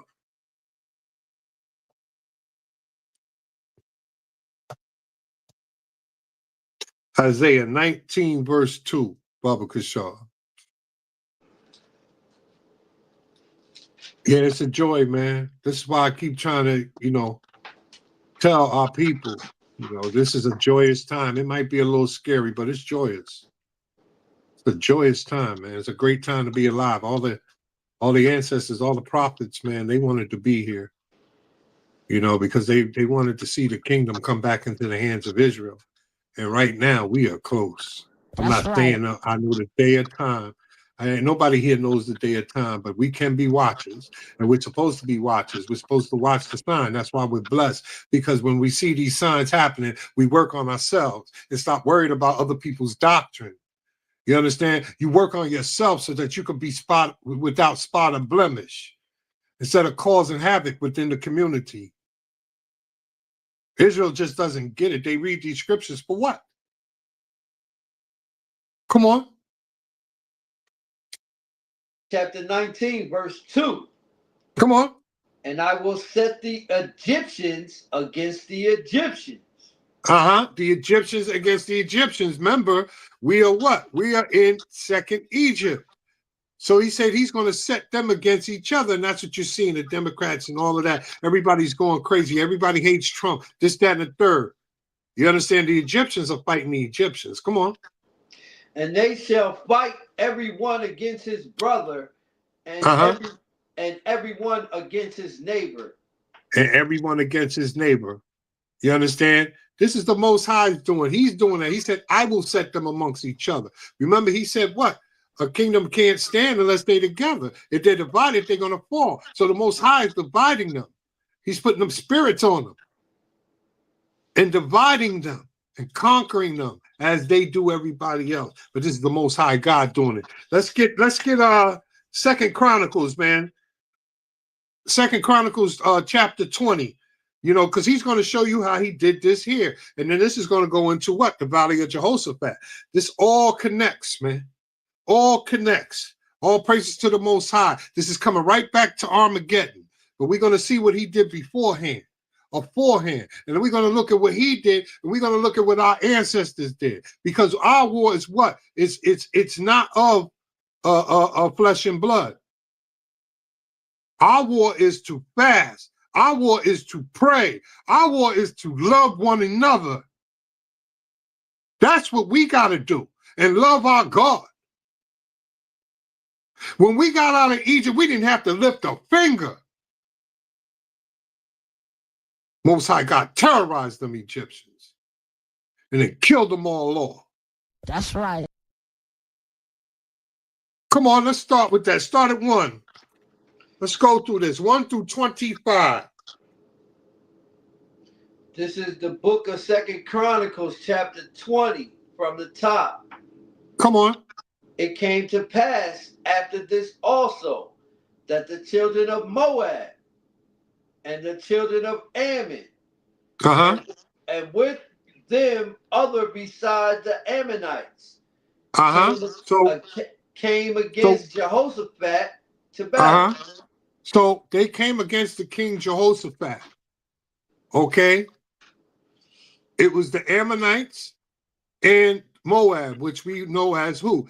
Japanese and Moab and Chinese. Come on. Some that told Jehoshaphat, saying, there cometh a great multitude against thee from beyond the sea on this side of Syria. So they're coming. You know what I'm saying? Because they're coming to bring war to us at that time. Come on. And behold, they be in Hazazon Tamar, which is in Gedi. And Jehoshaphat feared and set himself to seek the Lord and proclaimed the fast throughout all Judah. So what did he do? He feared it because he knew that they were outnumbered. And what did he know? He knew that his war, his weapons of war weren't carnal. He knew back then. So he went and besought the Most High. He went to the Lord. And he did what? He did a fast. He told all of Judah, it's time to fast now. Come on. Themselves together to ask help of the Lord.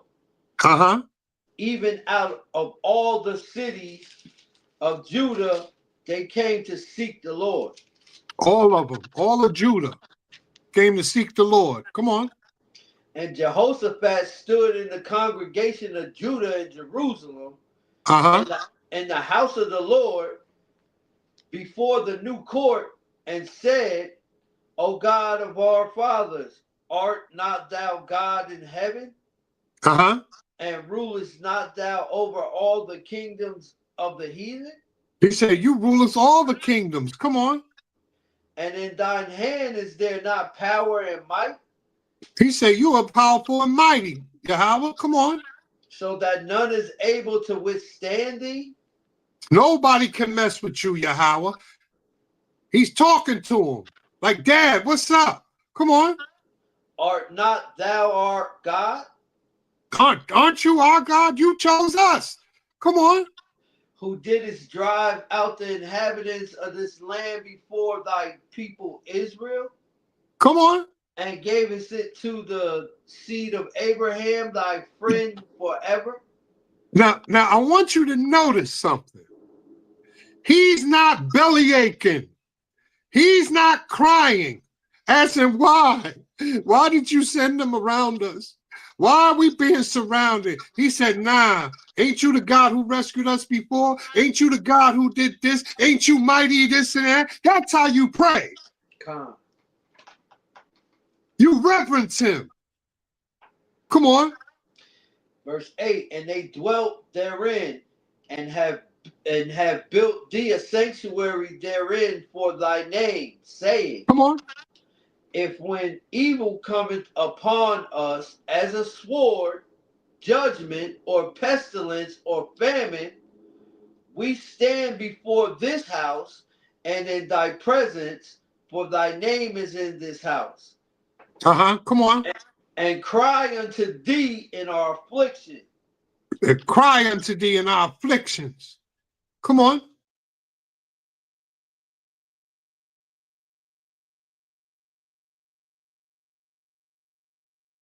I know sometimes some words, boy. You there? Yeah, you heard? Oh, Salakia. If when evil cometh upon us as the sword, judgment, or pestilence, or famine, we stand before this house and in thy presence, for thy name is in this house, and cry unto thee in our affliction. He said, we come before you, O Lord, in the time of our afflictions. We don't blame you for our affliction. We don't ask you why. We cry out to you for help. Come on. Well, then thou wilt hear and help. Then he'll hear you and help. He don't listen to crybabies. He don't do that. He said, wait a minute, haven't I've done all of this for you? You gonna come before me? You understand, crybaby? You know what I'm saying? You got to go and reverence him. I remember, I got real quick a personal story. You understand? I remember my son had got into a heavy beef, you know what I'm saying, in Jersey. And I had to take him out of school because it involved gangs, right? And I remember being so afraid. You know, I used to work in the I was a chef for 30 years, and I used to work at this hospital. And in this hospital, the kitchen was down there by the morgue. So I would be coming out and seeing them picking up bodies and envisioning my son. That's how messed up I was. But then I had to go home and I had to reverence him. I said, wait a minute, God. You know what I'm saying? I called him God then. I didn't call him Yahweh, but I'm going to give him his name. Wait a minute, Yahweh. You the God who never let me a bullet hit me when I was out in the street. You the God who never let me go crazy for the dumb drugs I was doing. You the God that was with me with everything I did. Surely you're going to take care of my son.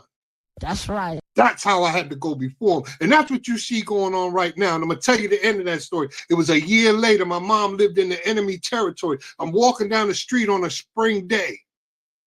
And I looked into the park, and my son's surrounded with all of those jokers who tried to kill him.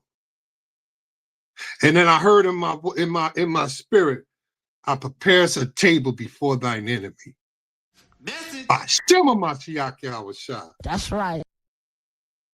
That's how you pray to him. Come on. Verse 10. And now, behold, the children of Ammon and Moab and Mount Seir, whom thou wouldest not let Israel invade. Come on, who's Mount Seir? That's the white man. Esau. So he done joined in. So now you got the Japanese, you got China, and then you got Esau. Come on.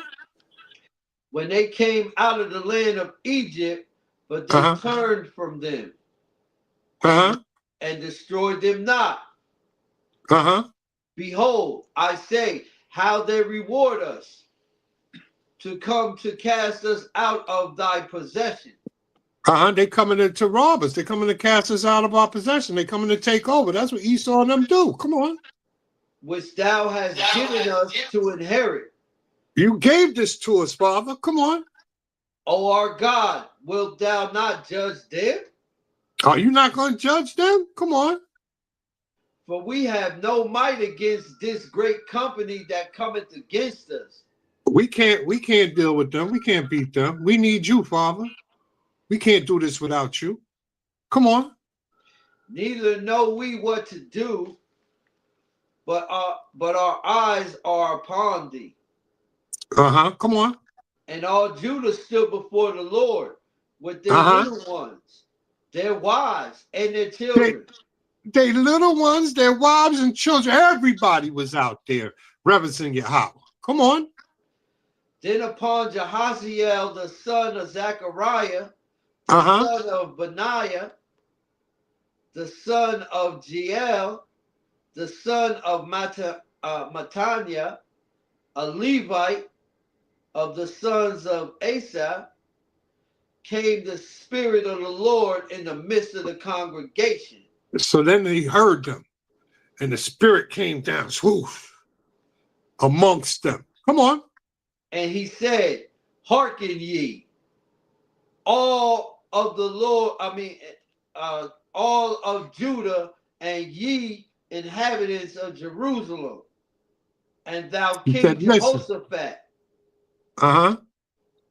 Thus saith the Lord unto you, be not afraid nor dismayed by reason of this great multitude. Don't worry about this great multitude. Don't be afraid. Come on. For the battle is not yours. But the battle is not yours. And this is what he's telling us about now, too. See, everything goes back. This is for our learning. The battle is not ours.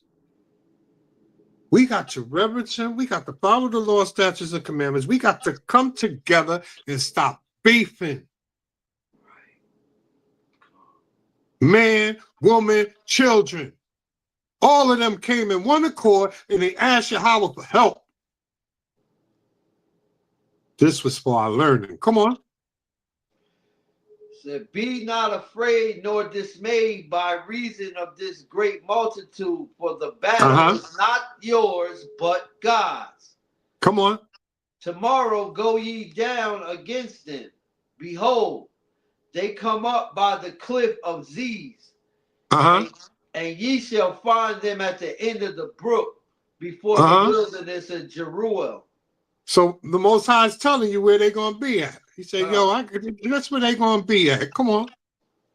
Ye shall not need to fight in this battle. Set yourselves. Ye shall not need to fight in this battle. Set yourselves. Stand ye still. And see the salvation of the Lord with you. And watch your God go to work. Watch your God go to war for you. That's right. Come on. O Judah and Jerusalem, fear not, nor be dismayed. Tomorrow go out against them, for the Lord will be with you. For Yahweh shall be with you. It says, with him with me, who shall I fear? That's right. Do we believe that? Or do you believe what you see in front of you? Or do you have faith like that for what's coming? You don't need faith like that. Read on. Message. Verse 18. And Jehoshaphat bowed his head with his face to the ground. And all Judah and the inhabitants of Jerusalem fell before the Lord. Fell before him. Come on. Worshiping the Lord. They worshiped him. And the Levites of the children of Kohathites and of the children of Korhites stood up to praise the Lord God of Israel with a loud voice on high. On high. Worshipped him. This is what we got to do. Come on. Verse 20, and they rose early in the morning and went forth into the wilderness of Tekoa. Come on. And as they went forth, Jehoshaphat stood and said, hear me, O Judah, and ye inhabitants of Jerusalem. Believe in Yahweh, believe in the Lord your God. So shall ye be established. Believe his prophets, so ye shall prosper. And when he have consulted with the people, he appointed singers unto the Lord. Whoa, Judah. This is Judah's thing, man. Judah was singing, baby. Playing them instruments. He appointed them because Yahweh needed a theme song. What? What? Anybody seen them or Get You Sucker and they had the theme song? That Yahweh needed a theme song, man. He was about to do some work. Yahweh loved the music, man. That's why he gave Judah the voices that they have. And the ability to play the instruments. When Judah, and I'm starting to see it, man, Judah is starting to praise Yahweh and come out that Christian church. That's a real problem for the enemy.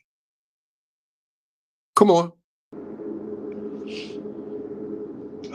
He appointed singers unto the Lord, and that should praise the beauty of holiness as they went out before the army, and to say, praise the Lord, for his mercy endureth forever. You see that? He sent the singers out before the army and worshiped the Most High. This is amazing stuff here, man. This is your ancestors. This is why they mess with us through the music, because they know who we are. They made sure we were singing to a white Jesus. They made sure we were singing through Satan. They made sure we talk about drugs. They make sure we talk about adultery. They make sure we do all of that. Because when we sing to Yahweh, it's a problem for them. That's right. Come on. And when they began to sing and to praise, the Lord set ambushments against the children of Ammon, Moab, and Mount Seir. He said ambushes. Come on. Which were come against Judah, and they were smitten. They were smitten. They were coming against him, but they were smitten. Come on. Verse 23, for the children of Ammon and Moab stood up against the inhabitants of Mount Seir, utterly to slay and destroy them. So now, instead of them fighting together against Judah, the Most High had them fighting each other, killing each other. He said, no. You just sing to me. You just fast and pray to me. I got this. Come on. And when they had made an end of the inhabitants of Seir, everyone helped to destroy another. They all killed each other. Come on. And when Judah came toward the watchtower in the wilderness, they looked unto the multitude, and behold, they were dead bodies fallen to the earth, and none escaped. None escaped. They killed each other. All praises to the Most High. This is what your God does for you. This is why they hate you. This is why they try to make sure that you're in the evil and the wickedness that you're in, and you're not serving the Most High God, following the law, statutes, and commandments, and singing and worshiping and praying for him. This is why, because they know we can't be stopped. Message. Come on. Verse 25. And when Jehoshaphat and his people came to take away the spoil of them, they found among them in abundance both riches with the dead bodies and precious jewels which they stripped off for themselves. More than they could carry away, and they were 3 days a gathering of the spoil. It was much. It was you see so that? much. You see that? They came to rob us and take our goods and take our inheritance and everything. You got to listen to this, because when we go into Joel 3, it's going to sound the same. But see, this was written beforehand for our learning. You see what I'm saying? So this is how, because Joel 3 is happening right now. What we got to do is what our ancestors showed us what to do. And watch the Most High do what he do. And everything that they did to us, he that leadeth into captivity shall go into captivity. He that killeth with the sword must be killed with the sword. Is going to happen because they came to rob our ancestors and take their heritage. And guess what? They got laid down, and then we took all their spoils. That's the God we serve. By Shema Mashiach Yahweh Shai. That's right. Let's go to Joel 3 real quick, man. Let's get it, man. Let's link it up. Joel 3, start at 2. We're going to go all the way down to 14. But start at 2. Baba Kashar. This is the book of Joel, chapter 3, verse 2. Come on. I will also gather all nations and will bring them down into the valley of Jehoshaphat. So he's gathering all of these nations. That's what you see happening now. And he's bringing them, remember? Well, there's a reason why they calling it Jehoshaphat, the valley of Jehoshaphat. We just came from that story about Jehoshaphat, so there's got to be a similarity there. There's a reason why they're calling it the valley of Jehoshaphat, because something similar is about to happen. Come on. And will plead with them there for my people and for my heritage Israel. He said he will plead with them. Shalakia. I need you to hold that, and I need you, because I want everybody to know what he means by pleading. He ain't begging for a damn thing. Get me Isaiah 66, 15, and 16. Let's see what he means by plead. And then come on back to that, John. So hold that space if you can. You said Isaiah what? Isaiah 66, verse 15 and 16. Always got to understand, the Bible explains itself. They always riff at us for sitting up there and flipping from here to here to here to here. Well, that's how we understand, because that's how the mysteries are unfolded, because that's how the Most High made the book. Do you see how we're in Chronicles and now we're here at the end time prophecy, and it all coincides? Message. You wouldn't have got that if you just read straight through, like a novel. I mean, nobody's saying don't read the book. Read. I think everybody should read it from cover to cover one time, at least. So it gives you chronological order on everything. But when it comes to the mysteries, it's precept upon precept, line upon line, here a little, there a little. It's just that simple. Come on, Isaiah. This is the book of Isaiah, chapter 66, verse 15. For behold, the Lord come with fire, and with his chariots like a whirlwind. Does it sound like he's begging and pleading? Come on. To render his anger with fury. Uh-huh. And his rebuke with flames of fire. With his rebuke with flames of fire, they took his children's heritage. He said, I'm gathering them all. I'm gathering all of them bastards, and I'm bringing them down to the valley of Jehoshaphat. and I'm going to plead with them. Watch how he pleads, baby. Verse 16, for by fire and by his sword will the Lord plead with all flesh. By fire and by the sword will the Lord plead with all flesh. Come on. And the slain of the Lord shall be many. That's how your God pleads. So he said, I'm going to gather all of them who touched you. I'm going to gather them all. And I'm going to bring them down to the valley of Jehoshaphat. And I'm going to plead with them. He ain't talking about, I'm going to beg them. Can you please give my children back their heritage? He said, no, I'm coming with the fire and the sword. And I'm going to slay them bastards. Touch my children. Touch the apple of my eye.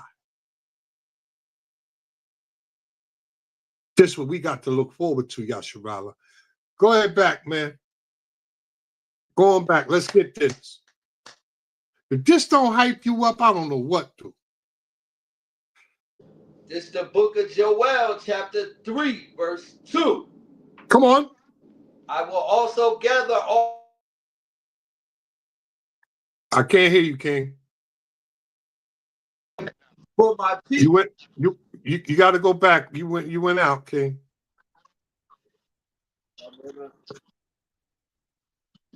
Yeah, you went out. Go back. Okay. Right. This is the book of Joel, chapter 3, verse 2. Come on. I will also gather all nations and will bring them down into the valley of Jehoshaphat. So why is he going to gather Shalakia?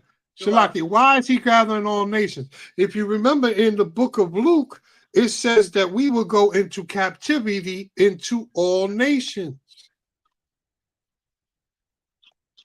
So they all touched us. So he's about to render them some pleading, baby. Come on. And will plead with them for my people and for my heritage, Israel. Come on. Whom they have scattered among the nations and parted my land. And they parted the land.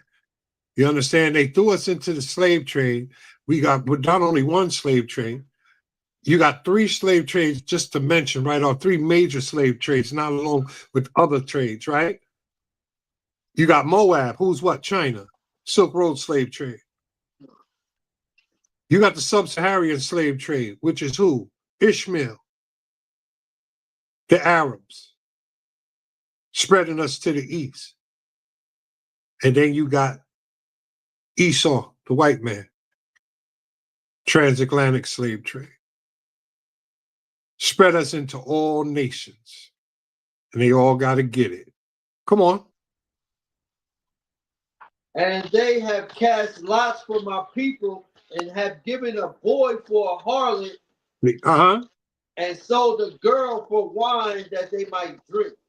And when you go back into the history, you'll see that the so-called Africans, Ham, they were selling us for mirrors. They were selling us for all types of little trinkets to the white man. Wine, all of that. Just go back and look it up. Come on. Verse 4. Yeah. And what have ye to do with me, O Tyre and Zidon? So that's old ancient. Palestine? Oh, that's ancient Hamite nations in the coast of Palestine. So the Most High, our God, is saying, what do you have to do with me? Come on. Will ye render me a recompense? And if ye recompense me swiftly and speedily, will I return your recompense upon your own head. See, he said, you can't pay me back. He's saying, yo, will you pay me back and render me a recompense? He said, but you know what? You can't even pay me back for what you did to my people. Come on. Verse 5, because ye have taken my silver and my gold and have carried it into your temples, my godly pleasant things. You took all our riches. All our riches they took from us. And they put it in their mosque. Their mosques are all beautiful and everything right now. But he said that's our stuff. He's going to get it all back. Read. The children also of Judah and the children of Jerusalem have ye sold unto the Grecians. Stop right there. That's the slave trade right there. The so-called Africans rounded us up and sold us to the white man, the Grecians. You didn't know that slave trade was in the Bible? That's us. We're Judah. We ain't African. That's right. Come on.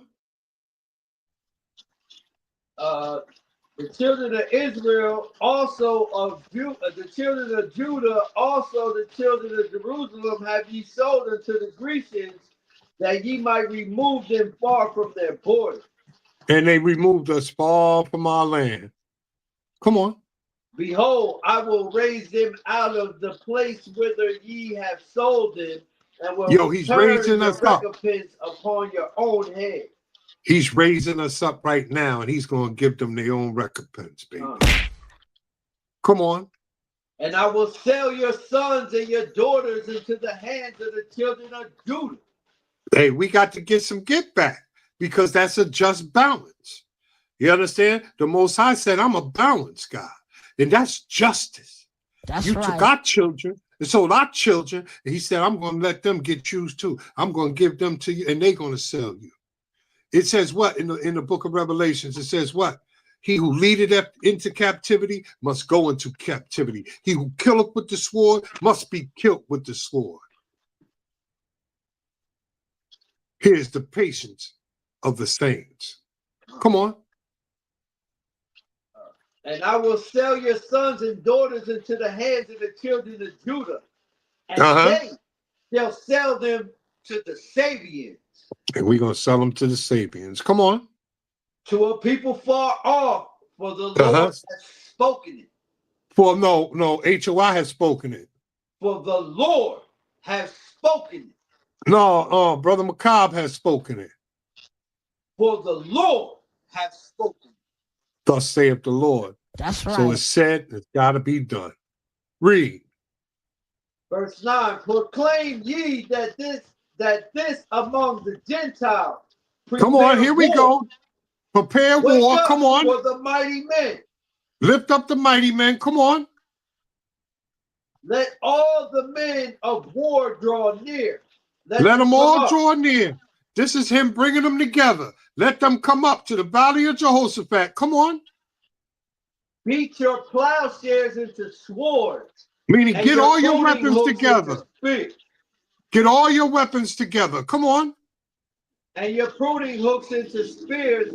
Let the weak say, I am strong. What you're seeing now is the weak countries, Iran, all of them, they're stepping up saying, I'm strong. I got my weapons together. I could take on America now. Come on. Assemble yourselves and come, all ye heathen, and gather yourselves together round about. Come on. Let's go. Thither cause thy mighty ones to come down, O Lord. Let the heathen be wakened and come up to the valley of Jehoshaphat, for here we there go. will I sit to judge all the heathen round about.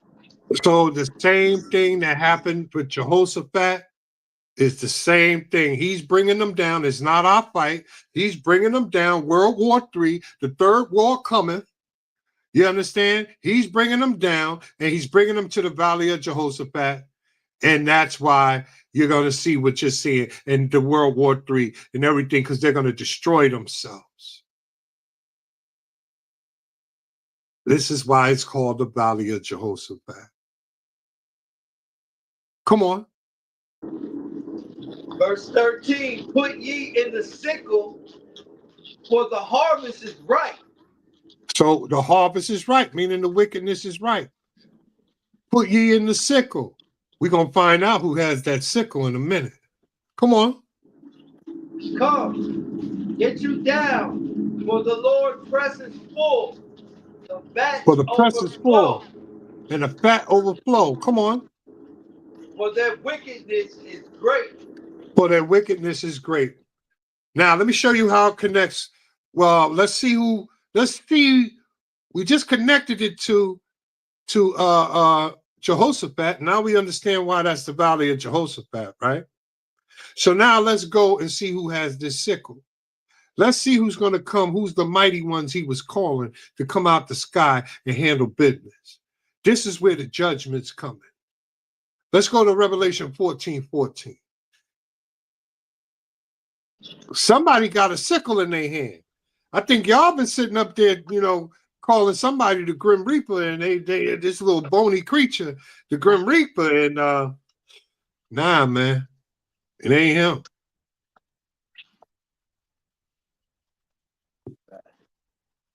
Revelation 14:14, King.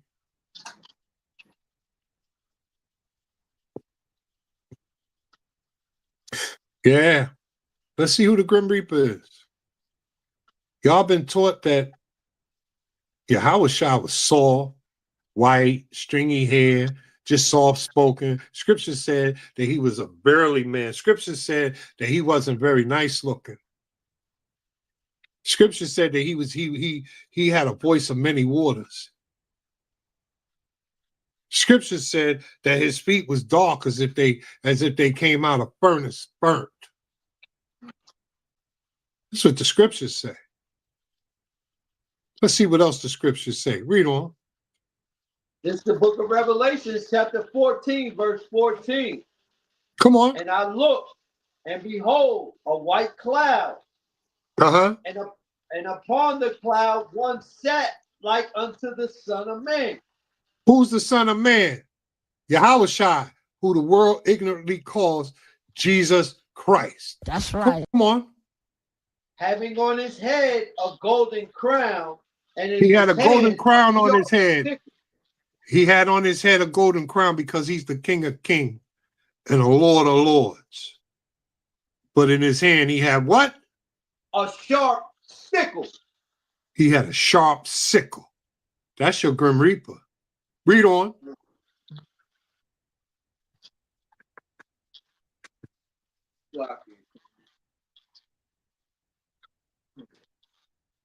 Yeah, that's your Grim Reaper right there. He ain't no bony creature with a black hood on his head, you know what I'm saying, touching you and you dying. Nah, that's the Son of God, the Son of Yahweh, the Lion of Judah, coming to take back his kingdom. He's the Grim Reaper, baby. Read. And another angel came out of the temple, that's right, crying with a loud voice to him that sat on the cloud, thrust in thy sickle and reap. That's the angel that comes out and tells Yahushua. Because remember, Yahushua does not know until the angel comes and tells him it's time. And he said it's time for him to reap. So he put in his sickle and he reaped. The Grim Reaper, baby. This white man steals everything from us. Come on. For the time is come for thee to reap, for the harvest of the earth is ripe. For the wickedness of the earth is ripe. Come on. And he that sat on the cloud thrust in his sickle on the earth. And the earth was reaped. And the earth was reaped. Reaped of his wickedness. Come on.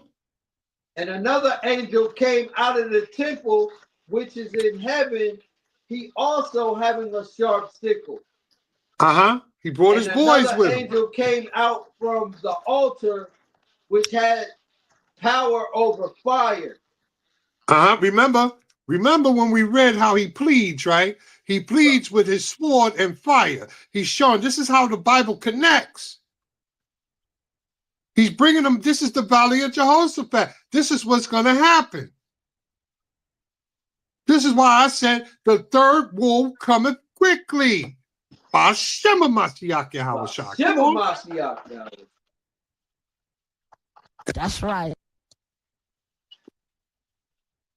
Read on.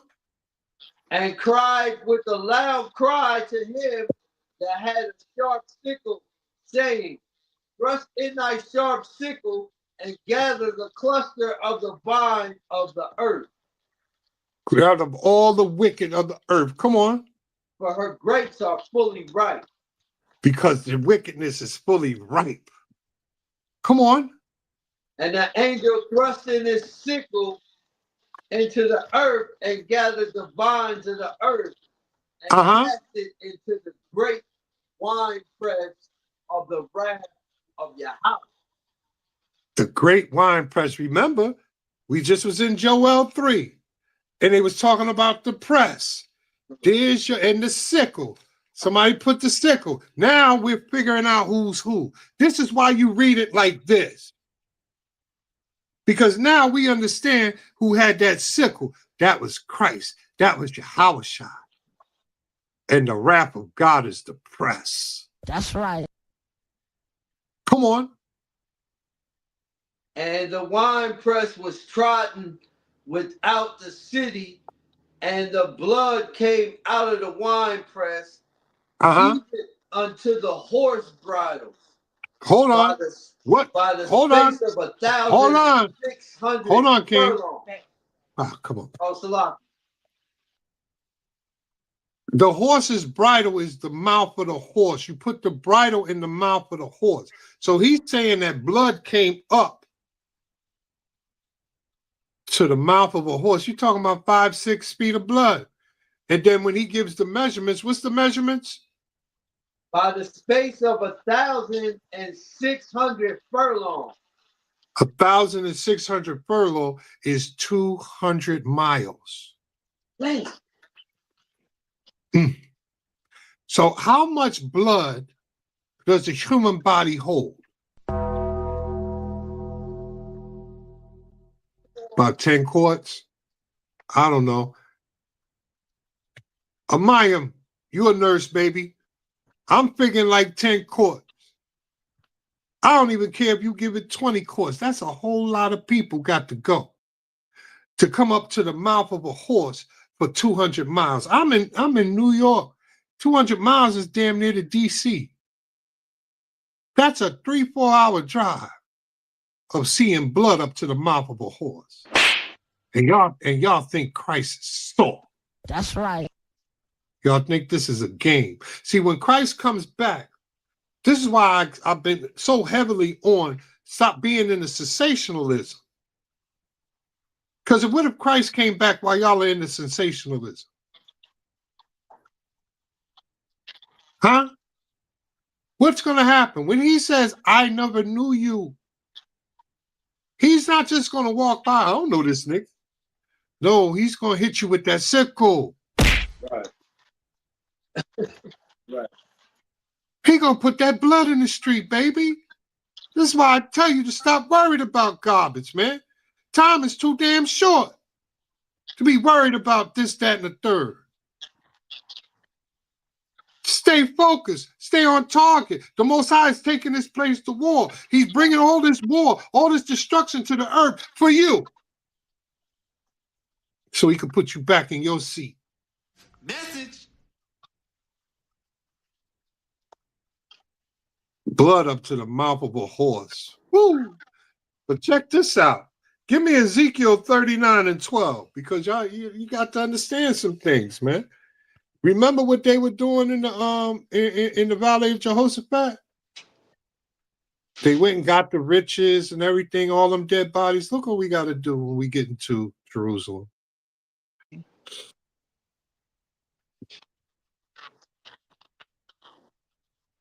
This is the book of Ezekiel, chapter 39 and verse 12. Come on. And 7 months shall the house of Israel be burying of them. 7 months.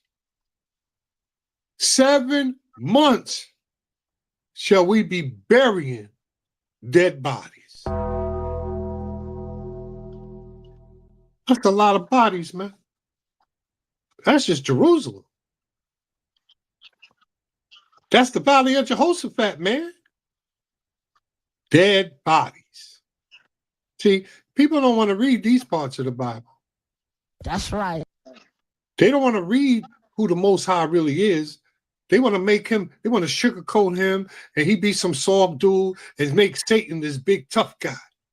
When Satan says, I don't mess with Yahweh. Y'all crazy. That's right. Satan works for Yahweh. Satan is more obedient to Yahweh than you are.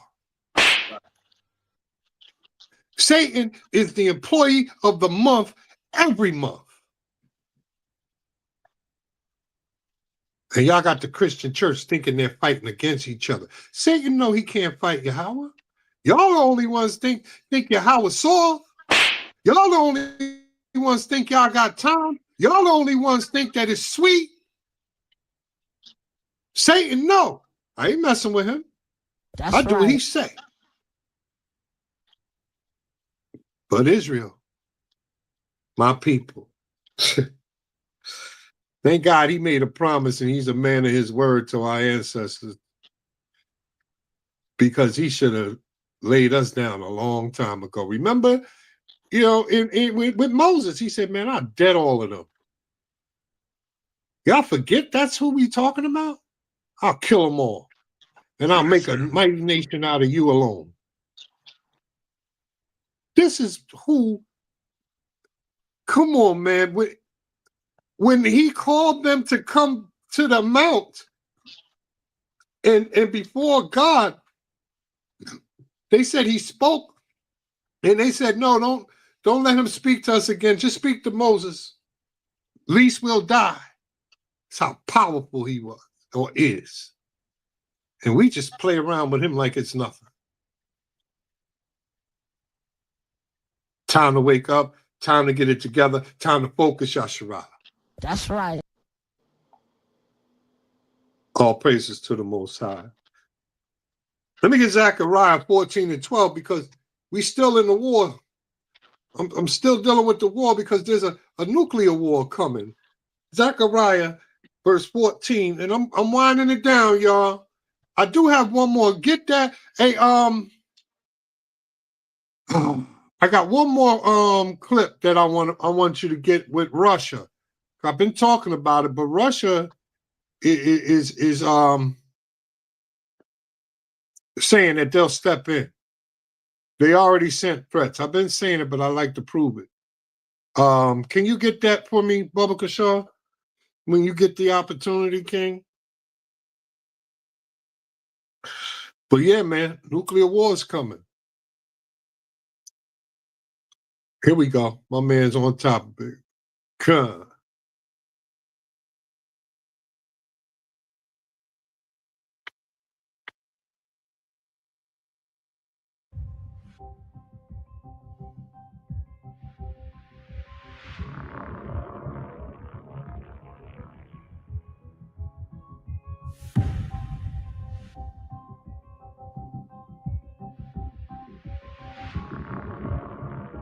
Tensions between the United States and Venezuela have just entered their most dangerous phase yet. As President Donald Trump declared Venezuela's airspace closed in its entirety, President Nicolas Maduro responded with a dramatic reveal of his own: the deployment of 5,000 Russian-made Igla-S missile systems across the entire country. These shoulder-launched missiles, known to NATO as SA-24 Grinch, are designed to shoot down low-flying aircraft, drones, helicopters, and even cruise missiles. Maduro framed the move as a direct response to what he called rising U.S. aggression in the Caribbean, including American F-35 jets stationed nearby and ongoing counter-narcotics operations. Maduro announced the massive deployment during a televised military event in late October, boasting that the weapons are now positioned in the last mountain, the last town, and the last city. Over 5,000 trained operators have been placed on alert using simulators and rapid deployment drills to prepare for a possible U.S. strike. The Igla-S isn't designed to hit high-flying stealth jets like the F-35 or B-2 bombers, but it can make low-altitude U.S. military operations, the kind used for surveillance or close air support, far more dangerous. According to leaked documents and military sources, the deployment is part of a larger two-stage strategy: prolonged resistance, thousands of guerrilla-style squads spread across the country, IGLA-S teams performing ambushes, hit-and-run missile attacks, and sabotage. Goal, make U.S. operations costly and unpredictable. Anarchization. Intelligence operatives and armed civilian collectivos provoke chaos. Riots, assassinations, and attacks inside major cities. Goal, make Venezuela nearly impossible to govern under foreign pressure. This marks a shift from classic military defense to a nationwide insurgency plan designed to bleed any invading force. Russia has backed Venezuela's moves, confirming new military shipments and hinting at even more advanced weapons. Officials in Moscow have suggested that surprises await the U.S. if Washington escalates the conflict. Venezuela already operates Russian S-300s, Buk Muk-2E systems, and Pantsir S-1 units, though many are aging or in poor condition. U.S. officials say no invasion plans exist, but Trump has authorized covert CIA operations and increased military pressure. The deployment of 5,000 IGLA-S missiles doesn't overturn U.S. air dominance, but it does create a difficult and dangerous environment for any American aircraft flying low. Analysts warn that if shots are fired, the conflict could quickly spiral into a regional or even global crisis involving Russia and possibly Iran or China.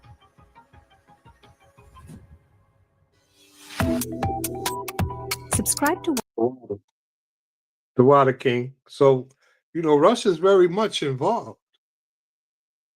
You know what I'm saying? Russia is very much involved. And when you see Russia, you see China. This is very much like the title says, and the third woe cometh quickly. But all praises to the Most High. Because that's all for us, baby. It's all us getting the hell out of here. By Shema Mashiach Yahushua. Okay, brother. That's Zechariah 14:12, Baba Kashar. This is the book of Zechariah, chapter 14, verse 12. Come on. And this shall be the plague wherewith the Lord will smite all the people that fought against Jerusalem. This is the plague. Come on.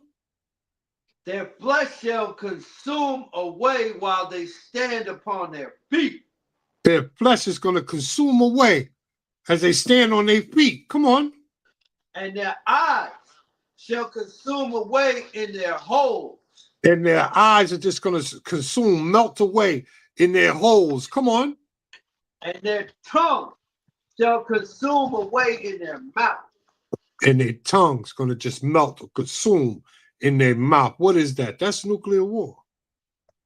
The only thing that's going to make enough heat for that is nuclear war. That's right. This is the Bible talking about nuclear war here. The third woe. Give me 2 Peter's 3:10, Baba Kashar. Let's talk about more of this nuclear war. Nuclear war is in the Bible. This is why he says the next time it's going to happen with fire. The consuming fire. That's why all of them, he's telling them, get your weapons together. All praises to the Most High. To be sitting here and understanding these scriptures in this time, in this day. Instead of running around here, you know what I'm saying, with your eyes wide shut. You understand what it is. Bring that out, King. This is the book of 2 Peter, chapter 3, verse 10. Come on. But the day of the Lord will come as a thief in the night. The day of the Lord's going to come as a thief in the night. Come on. In the which the heavens shall pass away with great noise. So we know that heaven means kingdom. You understand? It means rulership. So this, did you think that the heavens up there were going to pass away where Yahweh's at? You honestly think that? No, heaven meant rulership. That's why we say this is Esau's heaven, because it's his rulership.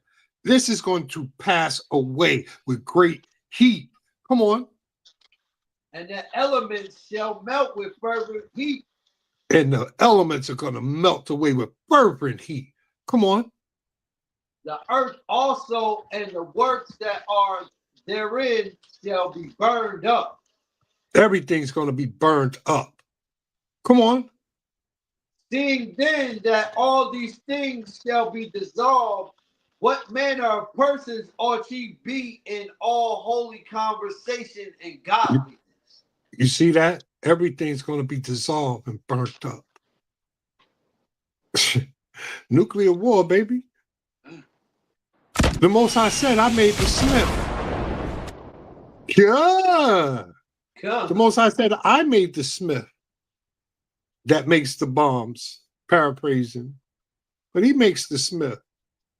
I mean, he controls the bombs. He controls everything. People don't understand who he is.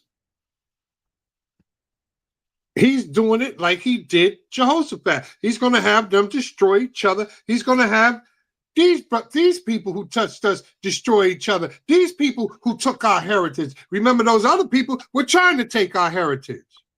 But these people actually took our heritage, and he said, I'm going to plead with them. Message. And I'm going to get my heritage back. Bastards touch my people. This is why you should be rejoicing. This is why. Give me Jeremiah 51, 20-25, Baba Kashar. We winding it down, y'all. It's getting late. I know. My fault. I get a little excited. Shalakia. But we winding it down. I got like 1, 2, 3, 4, about 5 more. 5 or 6 more. Maybe 10. Lucky, you said Jeremiah 22. No, Jeremiah 51 and 20, bringing it down to 25.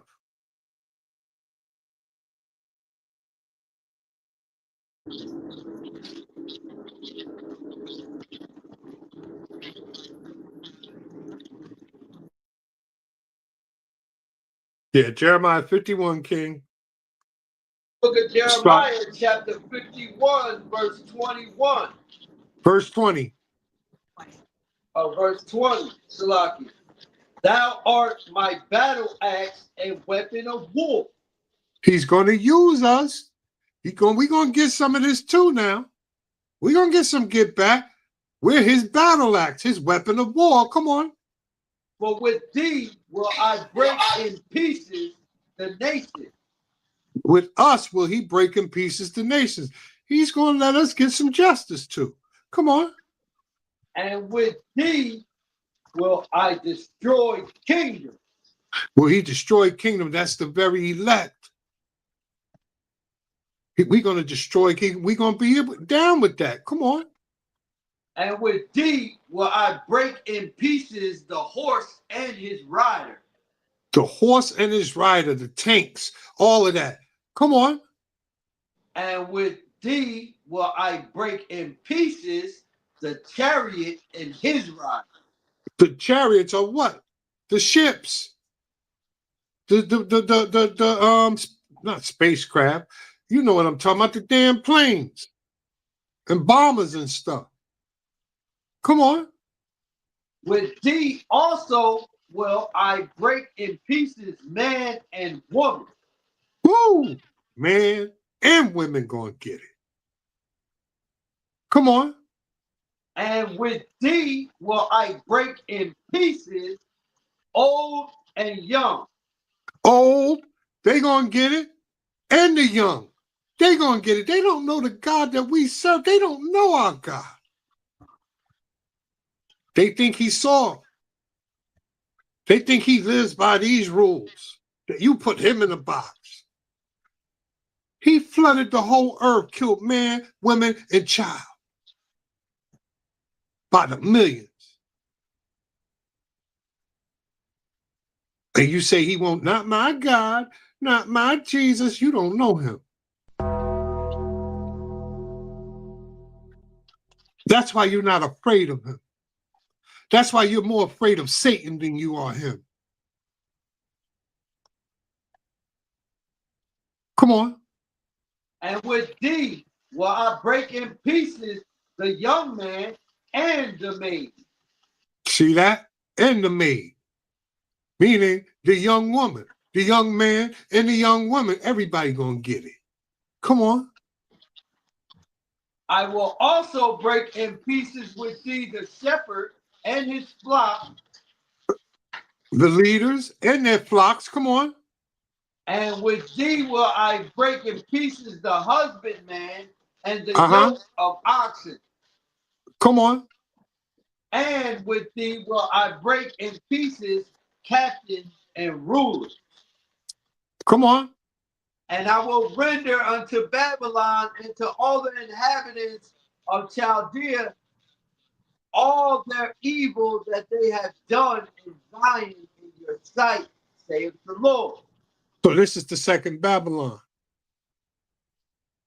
It's going to get everything that they did to us. When you go into the Revelations 18, it says that they're going to get the cup double. Most High is a just God. People kill me thinking that they can do all of this dirt.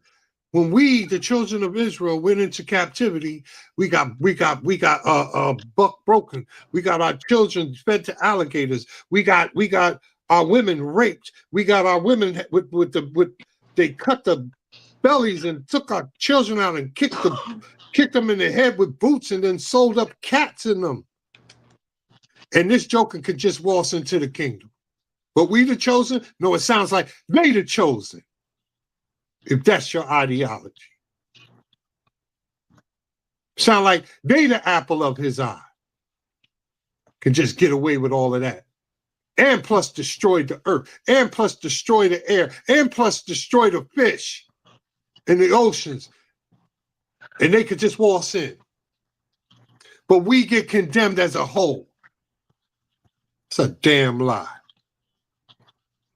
Read on. Behold, I am against thee, O destroying mountain, saith the Lord. Which destroyeth all the earth, and I will stretch out my hand upon thee and roll thee down from the rocks and will make thee a burnt mountain. See that? He gonna handle that. Let me get Revelation 6. Let's deal with these rocks. Revelation 6, I think it's 17. No, 15, 16, and 7. Shalakia. 15, 16, and 17. Because these jokers are gonna be running and trying to hide, man. Hide up in them rocks. Come on. It's the book of Revelation, chapter 7, verse 15. Come on. And the kings of the earth, and the great men, and the rich men, and the chief captains, and mighty men, and every bondman and every freeman hid themselves in the dens and in the rocks of the mountain. Hid themselves in the dens and the rocks of the mountains. Barakatah, King. Wow. Come, bring it out. And said to the mountains and rocks, fall on us and hide us from the face of him that sitteth on the throne. He said, fall on us and hide us from the face that sitteth on the throne. This is a cut to the Trinity. What's the three? I don't even what I used to believe in. This is a cut right here. Come on. Because there's a face, there's somebody on the throne. Come on. That sitteth on the throne and from the wrath of the Lamb. And from the wrath of the Lamb. So they're afraid of hiding themselves from the one who sits on the throne, and they hiding themselves from the wrath of the Lamb. Who's the Lamb? Yahweh Shai. Who's sitting on the throne? Yahweh. Come on. For the great day of his wrath is come, and who shall be able to stand?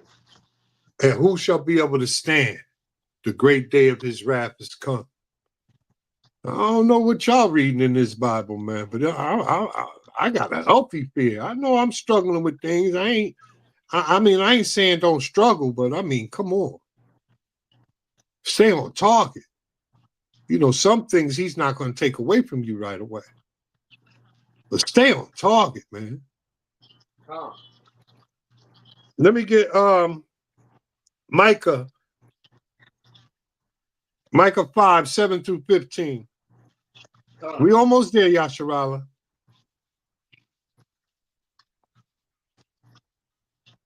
Micah 5, baby.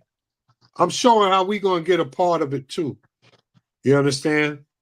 We're gonna do some things as well. But for the most part, you know, Yahweh just got this. We're gonna get a little get back too. This is the book of Micah, chapter 5, verse 7. Come on. And the remnant of Jacob shall be in the midst of many people as a dew from the Lord. Come on. So we're going to be in the midst of many people like we are now because we're scattered all over. Come on. As the showers upon the grass that tarrieth not for man, nor waiteth for the sons of men. Come on. And the remnant of Jacob shall be among the Gentiles in the midst of many people as a lion among the beasts of the forest. So that's what we are now. If you go to our neighborhoods, we're in the midst of all the Gentiles, right? Who has rulership over us? You understand? Who's making money over us? You got the Arabs at the gas stations. You got Elam at the liquor stores. You got Moab at the cleaners and also at their food stores, and so on and so on. And we're surrounded by them, right? But we squatting, man. We here, and they see what they see is a crouching lion, right? They think they got us defeated, but they don't even understand that that's the setup. That's the setup of the Most High. He's bringing everybody that touched us around us and think that we're Saul and think that we're there, think that we're just a crouching lion. But a lion crouching, a lion sleeping, a lion standing up, a lion taking a walk is still a lion. We still a lion, baby. And they think that they got the cage locked. But they actually in the cage with the lion, baby. That's right. They don't even know the danger they in. You in the cage with the lion. You think you watching. You in the cage and you touched us, and the Most High said, I'm going to give you some get back, and I'm going to surround you with them. He said, like a lion amongst them. Come on. As a young lion among the flock of sheep. See, we not going to be a crouching lion in that day. We're going to be a young lion. And he's saying it's going to be easy work. A young lion against a flock of sheep. You tell me who's going to win. It's the setup of your God. Come on. Who, if he go through, both tread it down and tear it in pieces, and none can deliver. And none can deliver. We're going to tread it down. We're going to tear into pieces, and none can deliver. Come on. Thy hand shall be lifted up upon thine adversaries. Our hands going to be lifted up upon our adversaries. Come on. And all thy enemies shall be cut off. And all our enemies going to get cut off. They thought they had us, man. They thought we was just a crouching lion. Who shall rise Judah up? Come on. And it shall come to pass in that day, saith the Lord, that I will cut off thy horses out of the midst of thee, and I will destroy thy chariots. And we're going to destroy their chariots and their horses, meaning their tanks, their vehicles. Come on. And I will cut off the cities of thy land and throw down all thy strongholds. And throw down all the strongholds, baby. Most High said, I'm going to throw down, baby. Go on. Come on. Oh, and I will cut off witchcraft out of thine hand, and thou shalt have no more soothsayers. He's not going to have no more power. The witchcraft and everything that they have over our people. He's not going to have no more power. Come on. Thy graven images also will I cut off. All the graven images that you see. I live up here amongst our northern kingdom brothers. That's all you see. Graven images, candles, freaking statues of Mary, statues of this, statues of that. All of that's going to get dealt with, baby. Come on. And thy standing images out of the midst of thee. Uh-huh. And thou shalt no more worship the work of thine hand. No, you ain't going to worship no more idols. You're not going to worship the Virgin Mary no more. You're not going to worship an angel or Saint Joseph or whatever, Guadalupe. It ain't going to happen no more. Come on. That's right. And I will pluck up thy groves out of the midst of thee. Uh-huh. So will I destroy thy city. You're going to destroy. Shema Mashiach Yahushua. Come on. Right. Shema Mashiach Yahushua.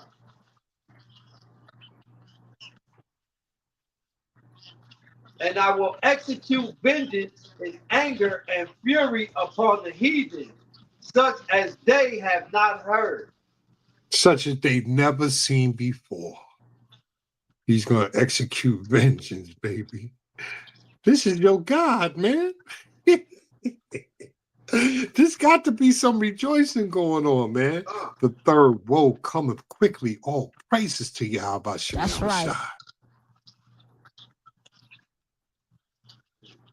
Where I'm at. Give me Revelation 19, 11 through 16. We almost there, y'all, Israel. We almost there.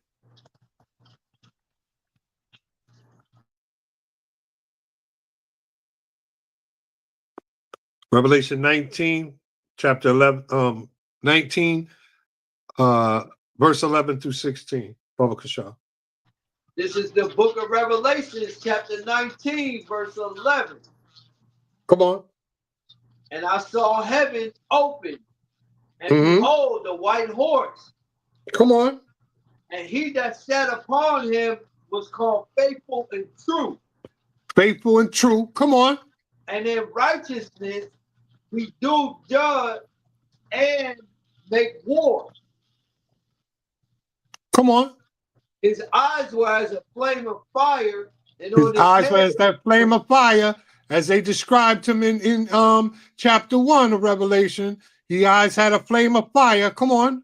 And on his head were many crowns. And he had many crowns. Why did he have many crowns? Because he came back like as the Lion of Judah, the conquering Lion of Judah, and he took them off their heads. He didn't ask. He didn't beg. He came and snatched them off their heads. Conquered their kingdoms. This is Yahweh Shai. Come on. And he had a name written that no man knew but himself. Come on. And he was clothed with a vesture dipped in blood. Because he just came back from taking these kingdoms, man. They think Yahweh Shai, they think Christ is soft. Like he just coming back. Man, he coming back like a roaring lion. He coming back and taking stuff. His vesture is full of blood. Come on. And his name is called the Word of God. And his name is called the Word of Yahweh. Bashima Mashiach Yahushua. That's right. Come on. And the armies which were in heaven followed him upon white horses, clothed in fine linen, and white and clean. They came down fly as hell, like the angels are, and they came back and they handled business, baby. Come on. And out of his mouth goeth a sharp sword, that with it he should smite the nations. Smite the nations, not save the nations. Do you hear that? He said he can't, Christ died. He's going to save all the nations. But when you go into the book, it says he's coming down to smite them. This is what happens when you don't read your book. Come on. And he shall rule them with a rod of iron. He's gonna plead and talk with them. How's he gonna do it? And he shall rule them with the rod of iron. Just like we got ruled with a rod of iron with the whip and all of that, that's how Christ is going to rule this place. What are people talking about? Come on. And he treaded the winepress of the fierceness and wrath of Almighty Yahweh. See that? That's that winepress again. Whew. There you go, treading that winepress. That blood that came out to the mouth of a horse for 200 miles, that's Yahweh Shai. That's who the world ignorantly calls Christ. He ain't coming down talking. Message. Come on. And he had on his vesture and on his thigh a name written, King of Kings and Lord of Lords. King of Kings and the Lord of Lords. Bashima Mashiach Yahweh Shai. That's right. All praises. Conquering Lion of Judah, baby. Come on, man. All right, give me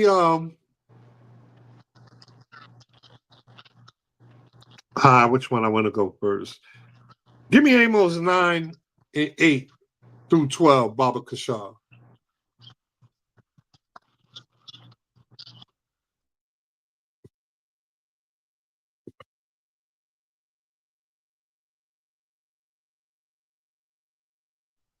All praises to the Most High. The water for everybody showing up tonight.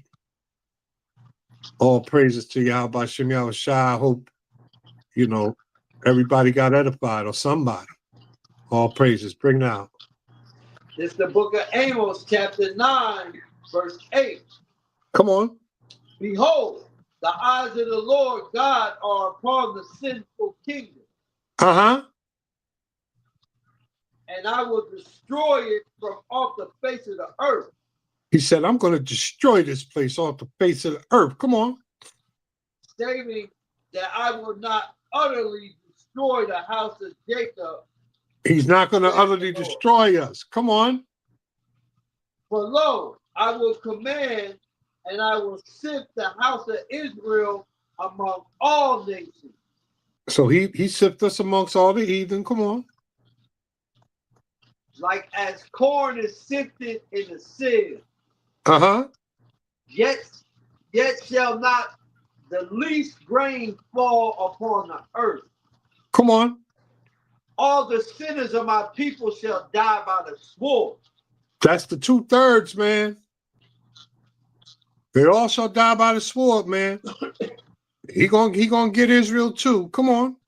Which say the evil shall not overtake nor prevent them. Uh-huh. Come on. In that day will I raise up the tabernacles of David that is fallen. He's gonna raise us up, King. Come on. And close up the breaches thereof. He's gonna close up all the weakness, all the breaches, all the house nigga, all that stuff. We're gonna be strong again. He raising up the house of David again. Come on. And I will raise up in his ruin, and I will build it as the days of old. And he's going to build it up like the days of old. Come on. That they may possess the remnant of Edom. We're going to possess a remnant of them. Come on. And all of the heathen. And what? And all of the heathen. So you mean to tell me that's salvation? They sitting, what's happening here? Read that again. Verse 12, that they may possess the remnant of Edom. Come on. And all the heathen, which are called by my name. Come on. Saith the Lord that doeth this. Who does it? The Lord that doeth this. No, it's them nasty Hebrews. The Lord that doeth this. No, it's them camps. They hate everybody. Saith the Lord that doeth this. It's the Lord that doeth this. Bashima Mashiach Yahushai. That's right. If that ain't something to be cheering for, I don't know what it is. I got one more scripture, Yashabala. One more scripture. And this is my new favorite closer. Give me Revelation 2 and 10, Baba Kashar.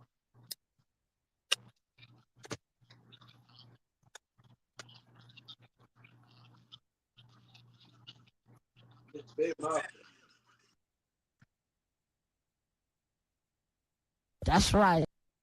It's the book of Revelation, chapter 2, and verse 10. Come on. Fear none of those things which thou shalt suffer.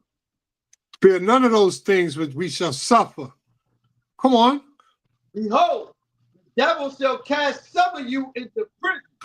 Some of us got to go to jail for this. Some of us got to be martyred for this.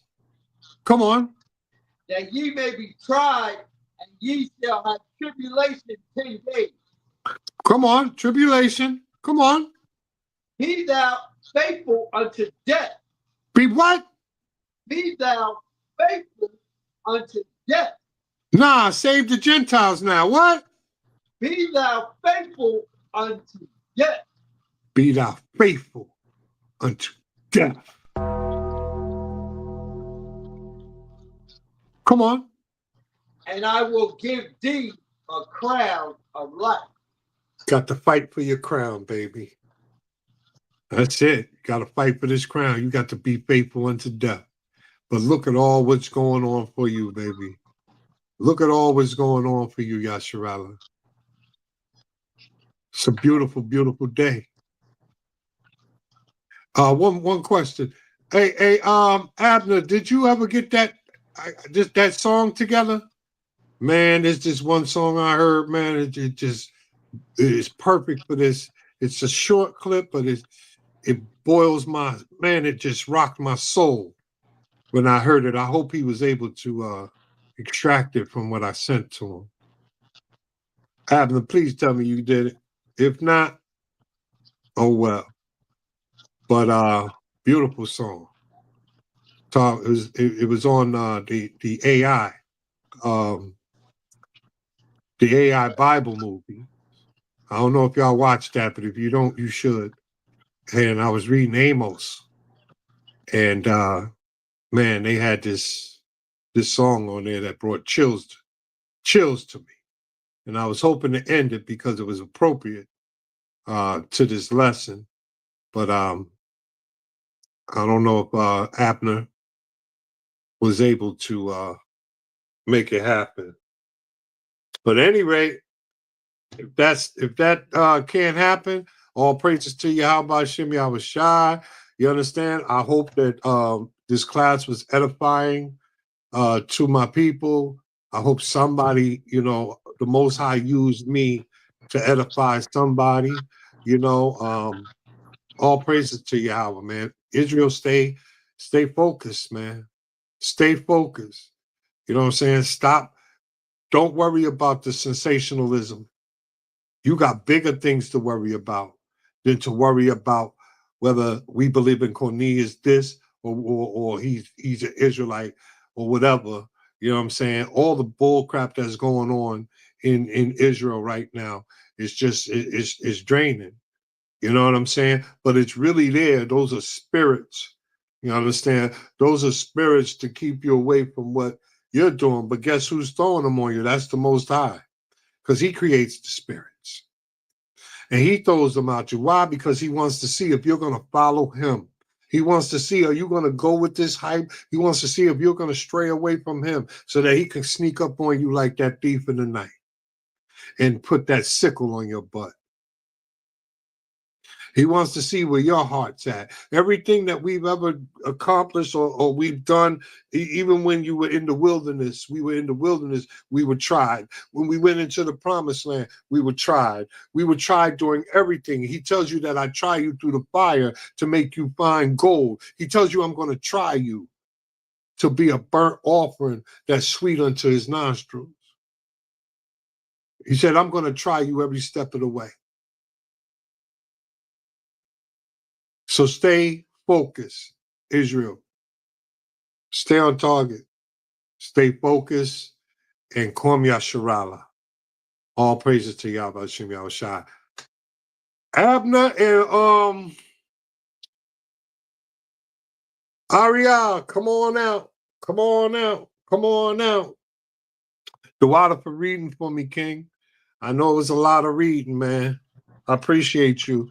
And most high will, I'll be out there in Vegas, within a month or so. I'm going to come out and visit you, brothers. I am the bar, King. You already know, man. You already know. Anytime, man. All praises. That's a mighty lesson, too, King. The water, King. The water, man. All praises to Yahweh Hashem Yahushua. Okay, I see Ariel. You up, Ari? Ariel? Hey, Shalom, Shalom, family. Hey, Shalom, King. Yahweh Hashem Yahushua. Hey, act like Black Rob said, like, whoa. The water, King. Bringing up the missiles on them heaters, like, whoa. All praises. Mighty lesson, man. Beautiful reading from the brother as well. HY Vegas, Malak. And great teaching as well from the Macabre, family. Just keep it going, man. And mighty job from the brother Abner. They was calling him AR Abs. And I read. Yo, my man and him and I read, they doing some numbers up in here, man. This that's ridiculously beautiful, man. Hey, I hope y'all are y'all are enjoying it like I'm enjoying it, man. I mean, these brothers are really putting these classes together, man. What a beautiful, beautiful thing, man. The visuals definitely look great. Intro videos and everything. The flyers. Like we say, Israel, please, when we post out these flyers and these videos, please share it around. Let's continue to build that good habit amongst us. Let's keep promoting each other, keep uplifting each other through the spirit of Yahweh Hashem Yahushua. It's very important. And when it comes to a nation, we got to learn how to do things together. So, let's teamwork is dream work. Same as where we have the teachers. We have the teacher Macabre bringing it out. We have the reader Malak from HY Vegas, holding it down with the reading. We got the brothers behind the scenes, Abner and Ari, tech crew, and everything. And, part of your job should be to help the promotion as well too. Let's keep this going, family. And inspire brothers and sisters to want to do more and even more for the work of the Lord. So let's keep that positive reinforcement amongst us. And let's just keep building, family. God. Keep it going. So I'll praise Yahweh Hashem Yahushua. Quick announcement for HOI members. Reminder, the HOI mandatory Sabbath class will be this Saturday. And also, please make sure y'all get everything y'all need ready for the Feast of Dedication. That's coming up. All right. So other than that, let's keep it going and give you at least 30 seconds. And let's close out with the Lord's Prayer. God.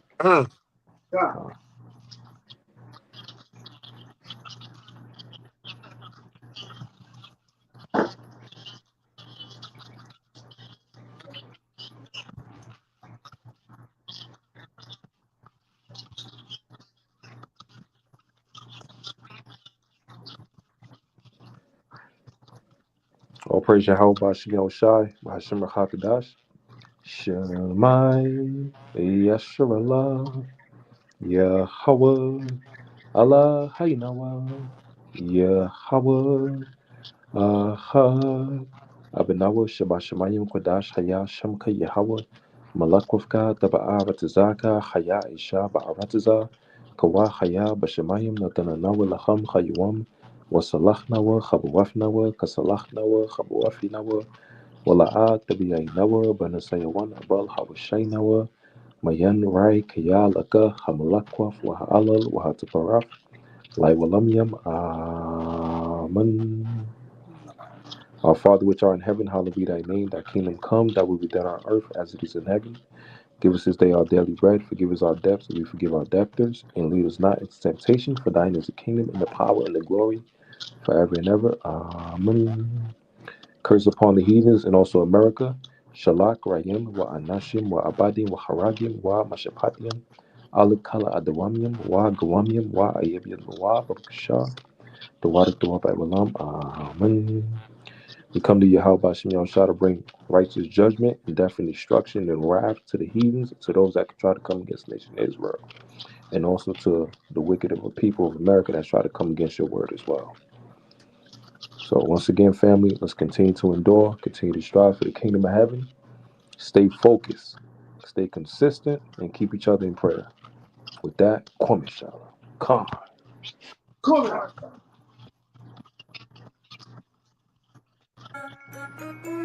Yeah. Shout out to my higher now, Yahweh. Shout out to Dark Side for this beat.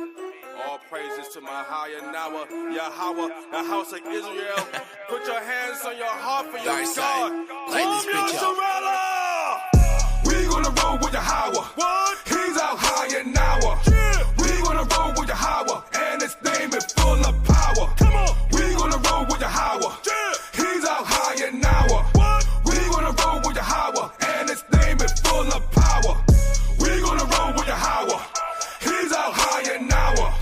We gonna roll with Yahweh, and his name is full of power. We gonna roll with Yahweh. Come on. He's out higher now. Come on. We gonna roll with Yahweh, and his name is full of power. We gonna roll with Yahweh, he's out higher now. There's none greater than the God Yahweh. Every day he show us his power, and these storms, man, they devour. He has bodies, man, every hour. Life is sour, but he brings power. And his son, yes, we do honor. He's our father, a mighty father, and you defile us, why even bother? All you wicked ass men that started these problems, but he's the problem solver. Man, these scriptures hit like a revolver, shrapnel in the face like a bomber. Daughters of Zion, let's go warn her that the Lord God is about to abhor her. Wait, hold up. This is the reason why I'm living, and the reason why I'm even in existence is to please Hayanawa and to show Hayanawa that we have truly repented. Ain't no reason for a brother to come up the camp at the front like he got still. But if a real little brother by the will of the Yahweh, your camp, he might just bail. Wait, hold up. We gonna roll with Yahweh. He's out higher now. What? We gonna roll with Yahweh, and his name is full of power.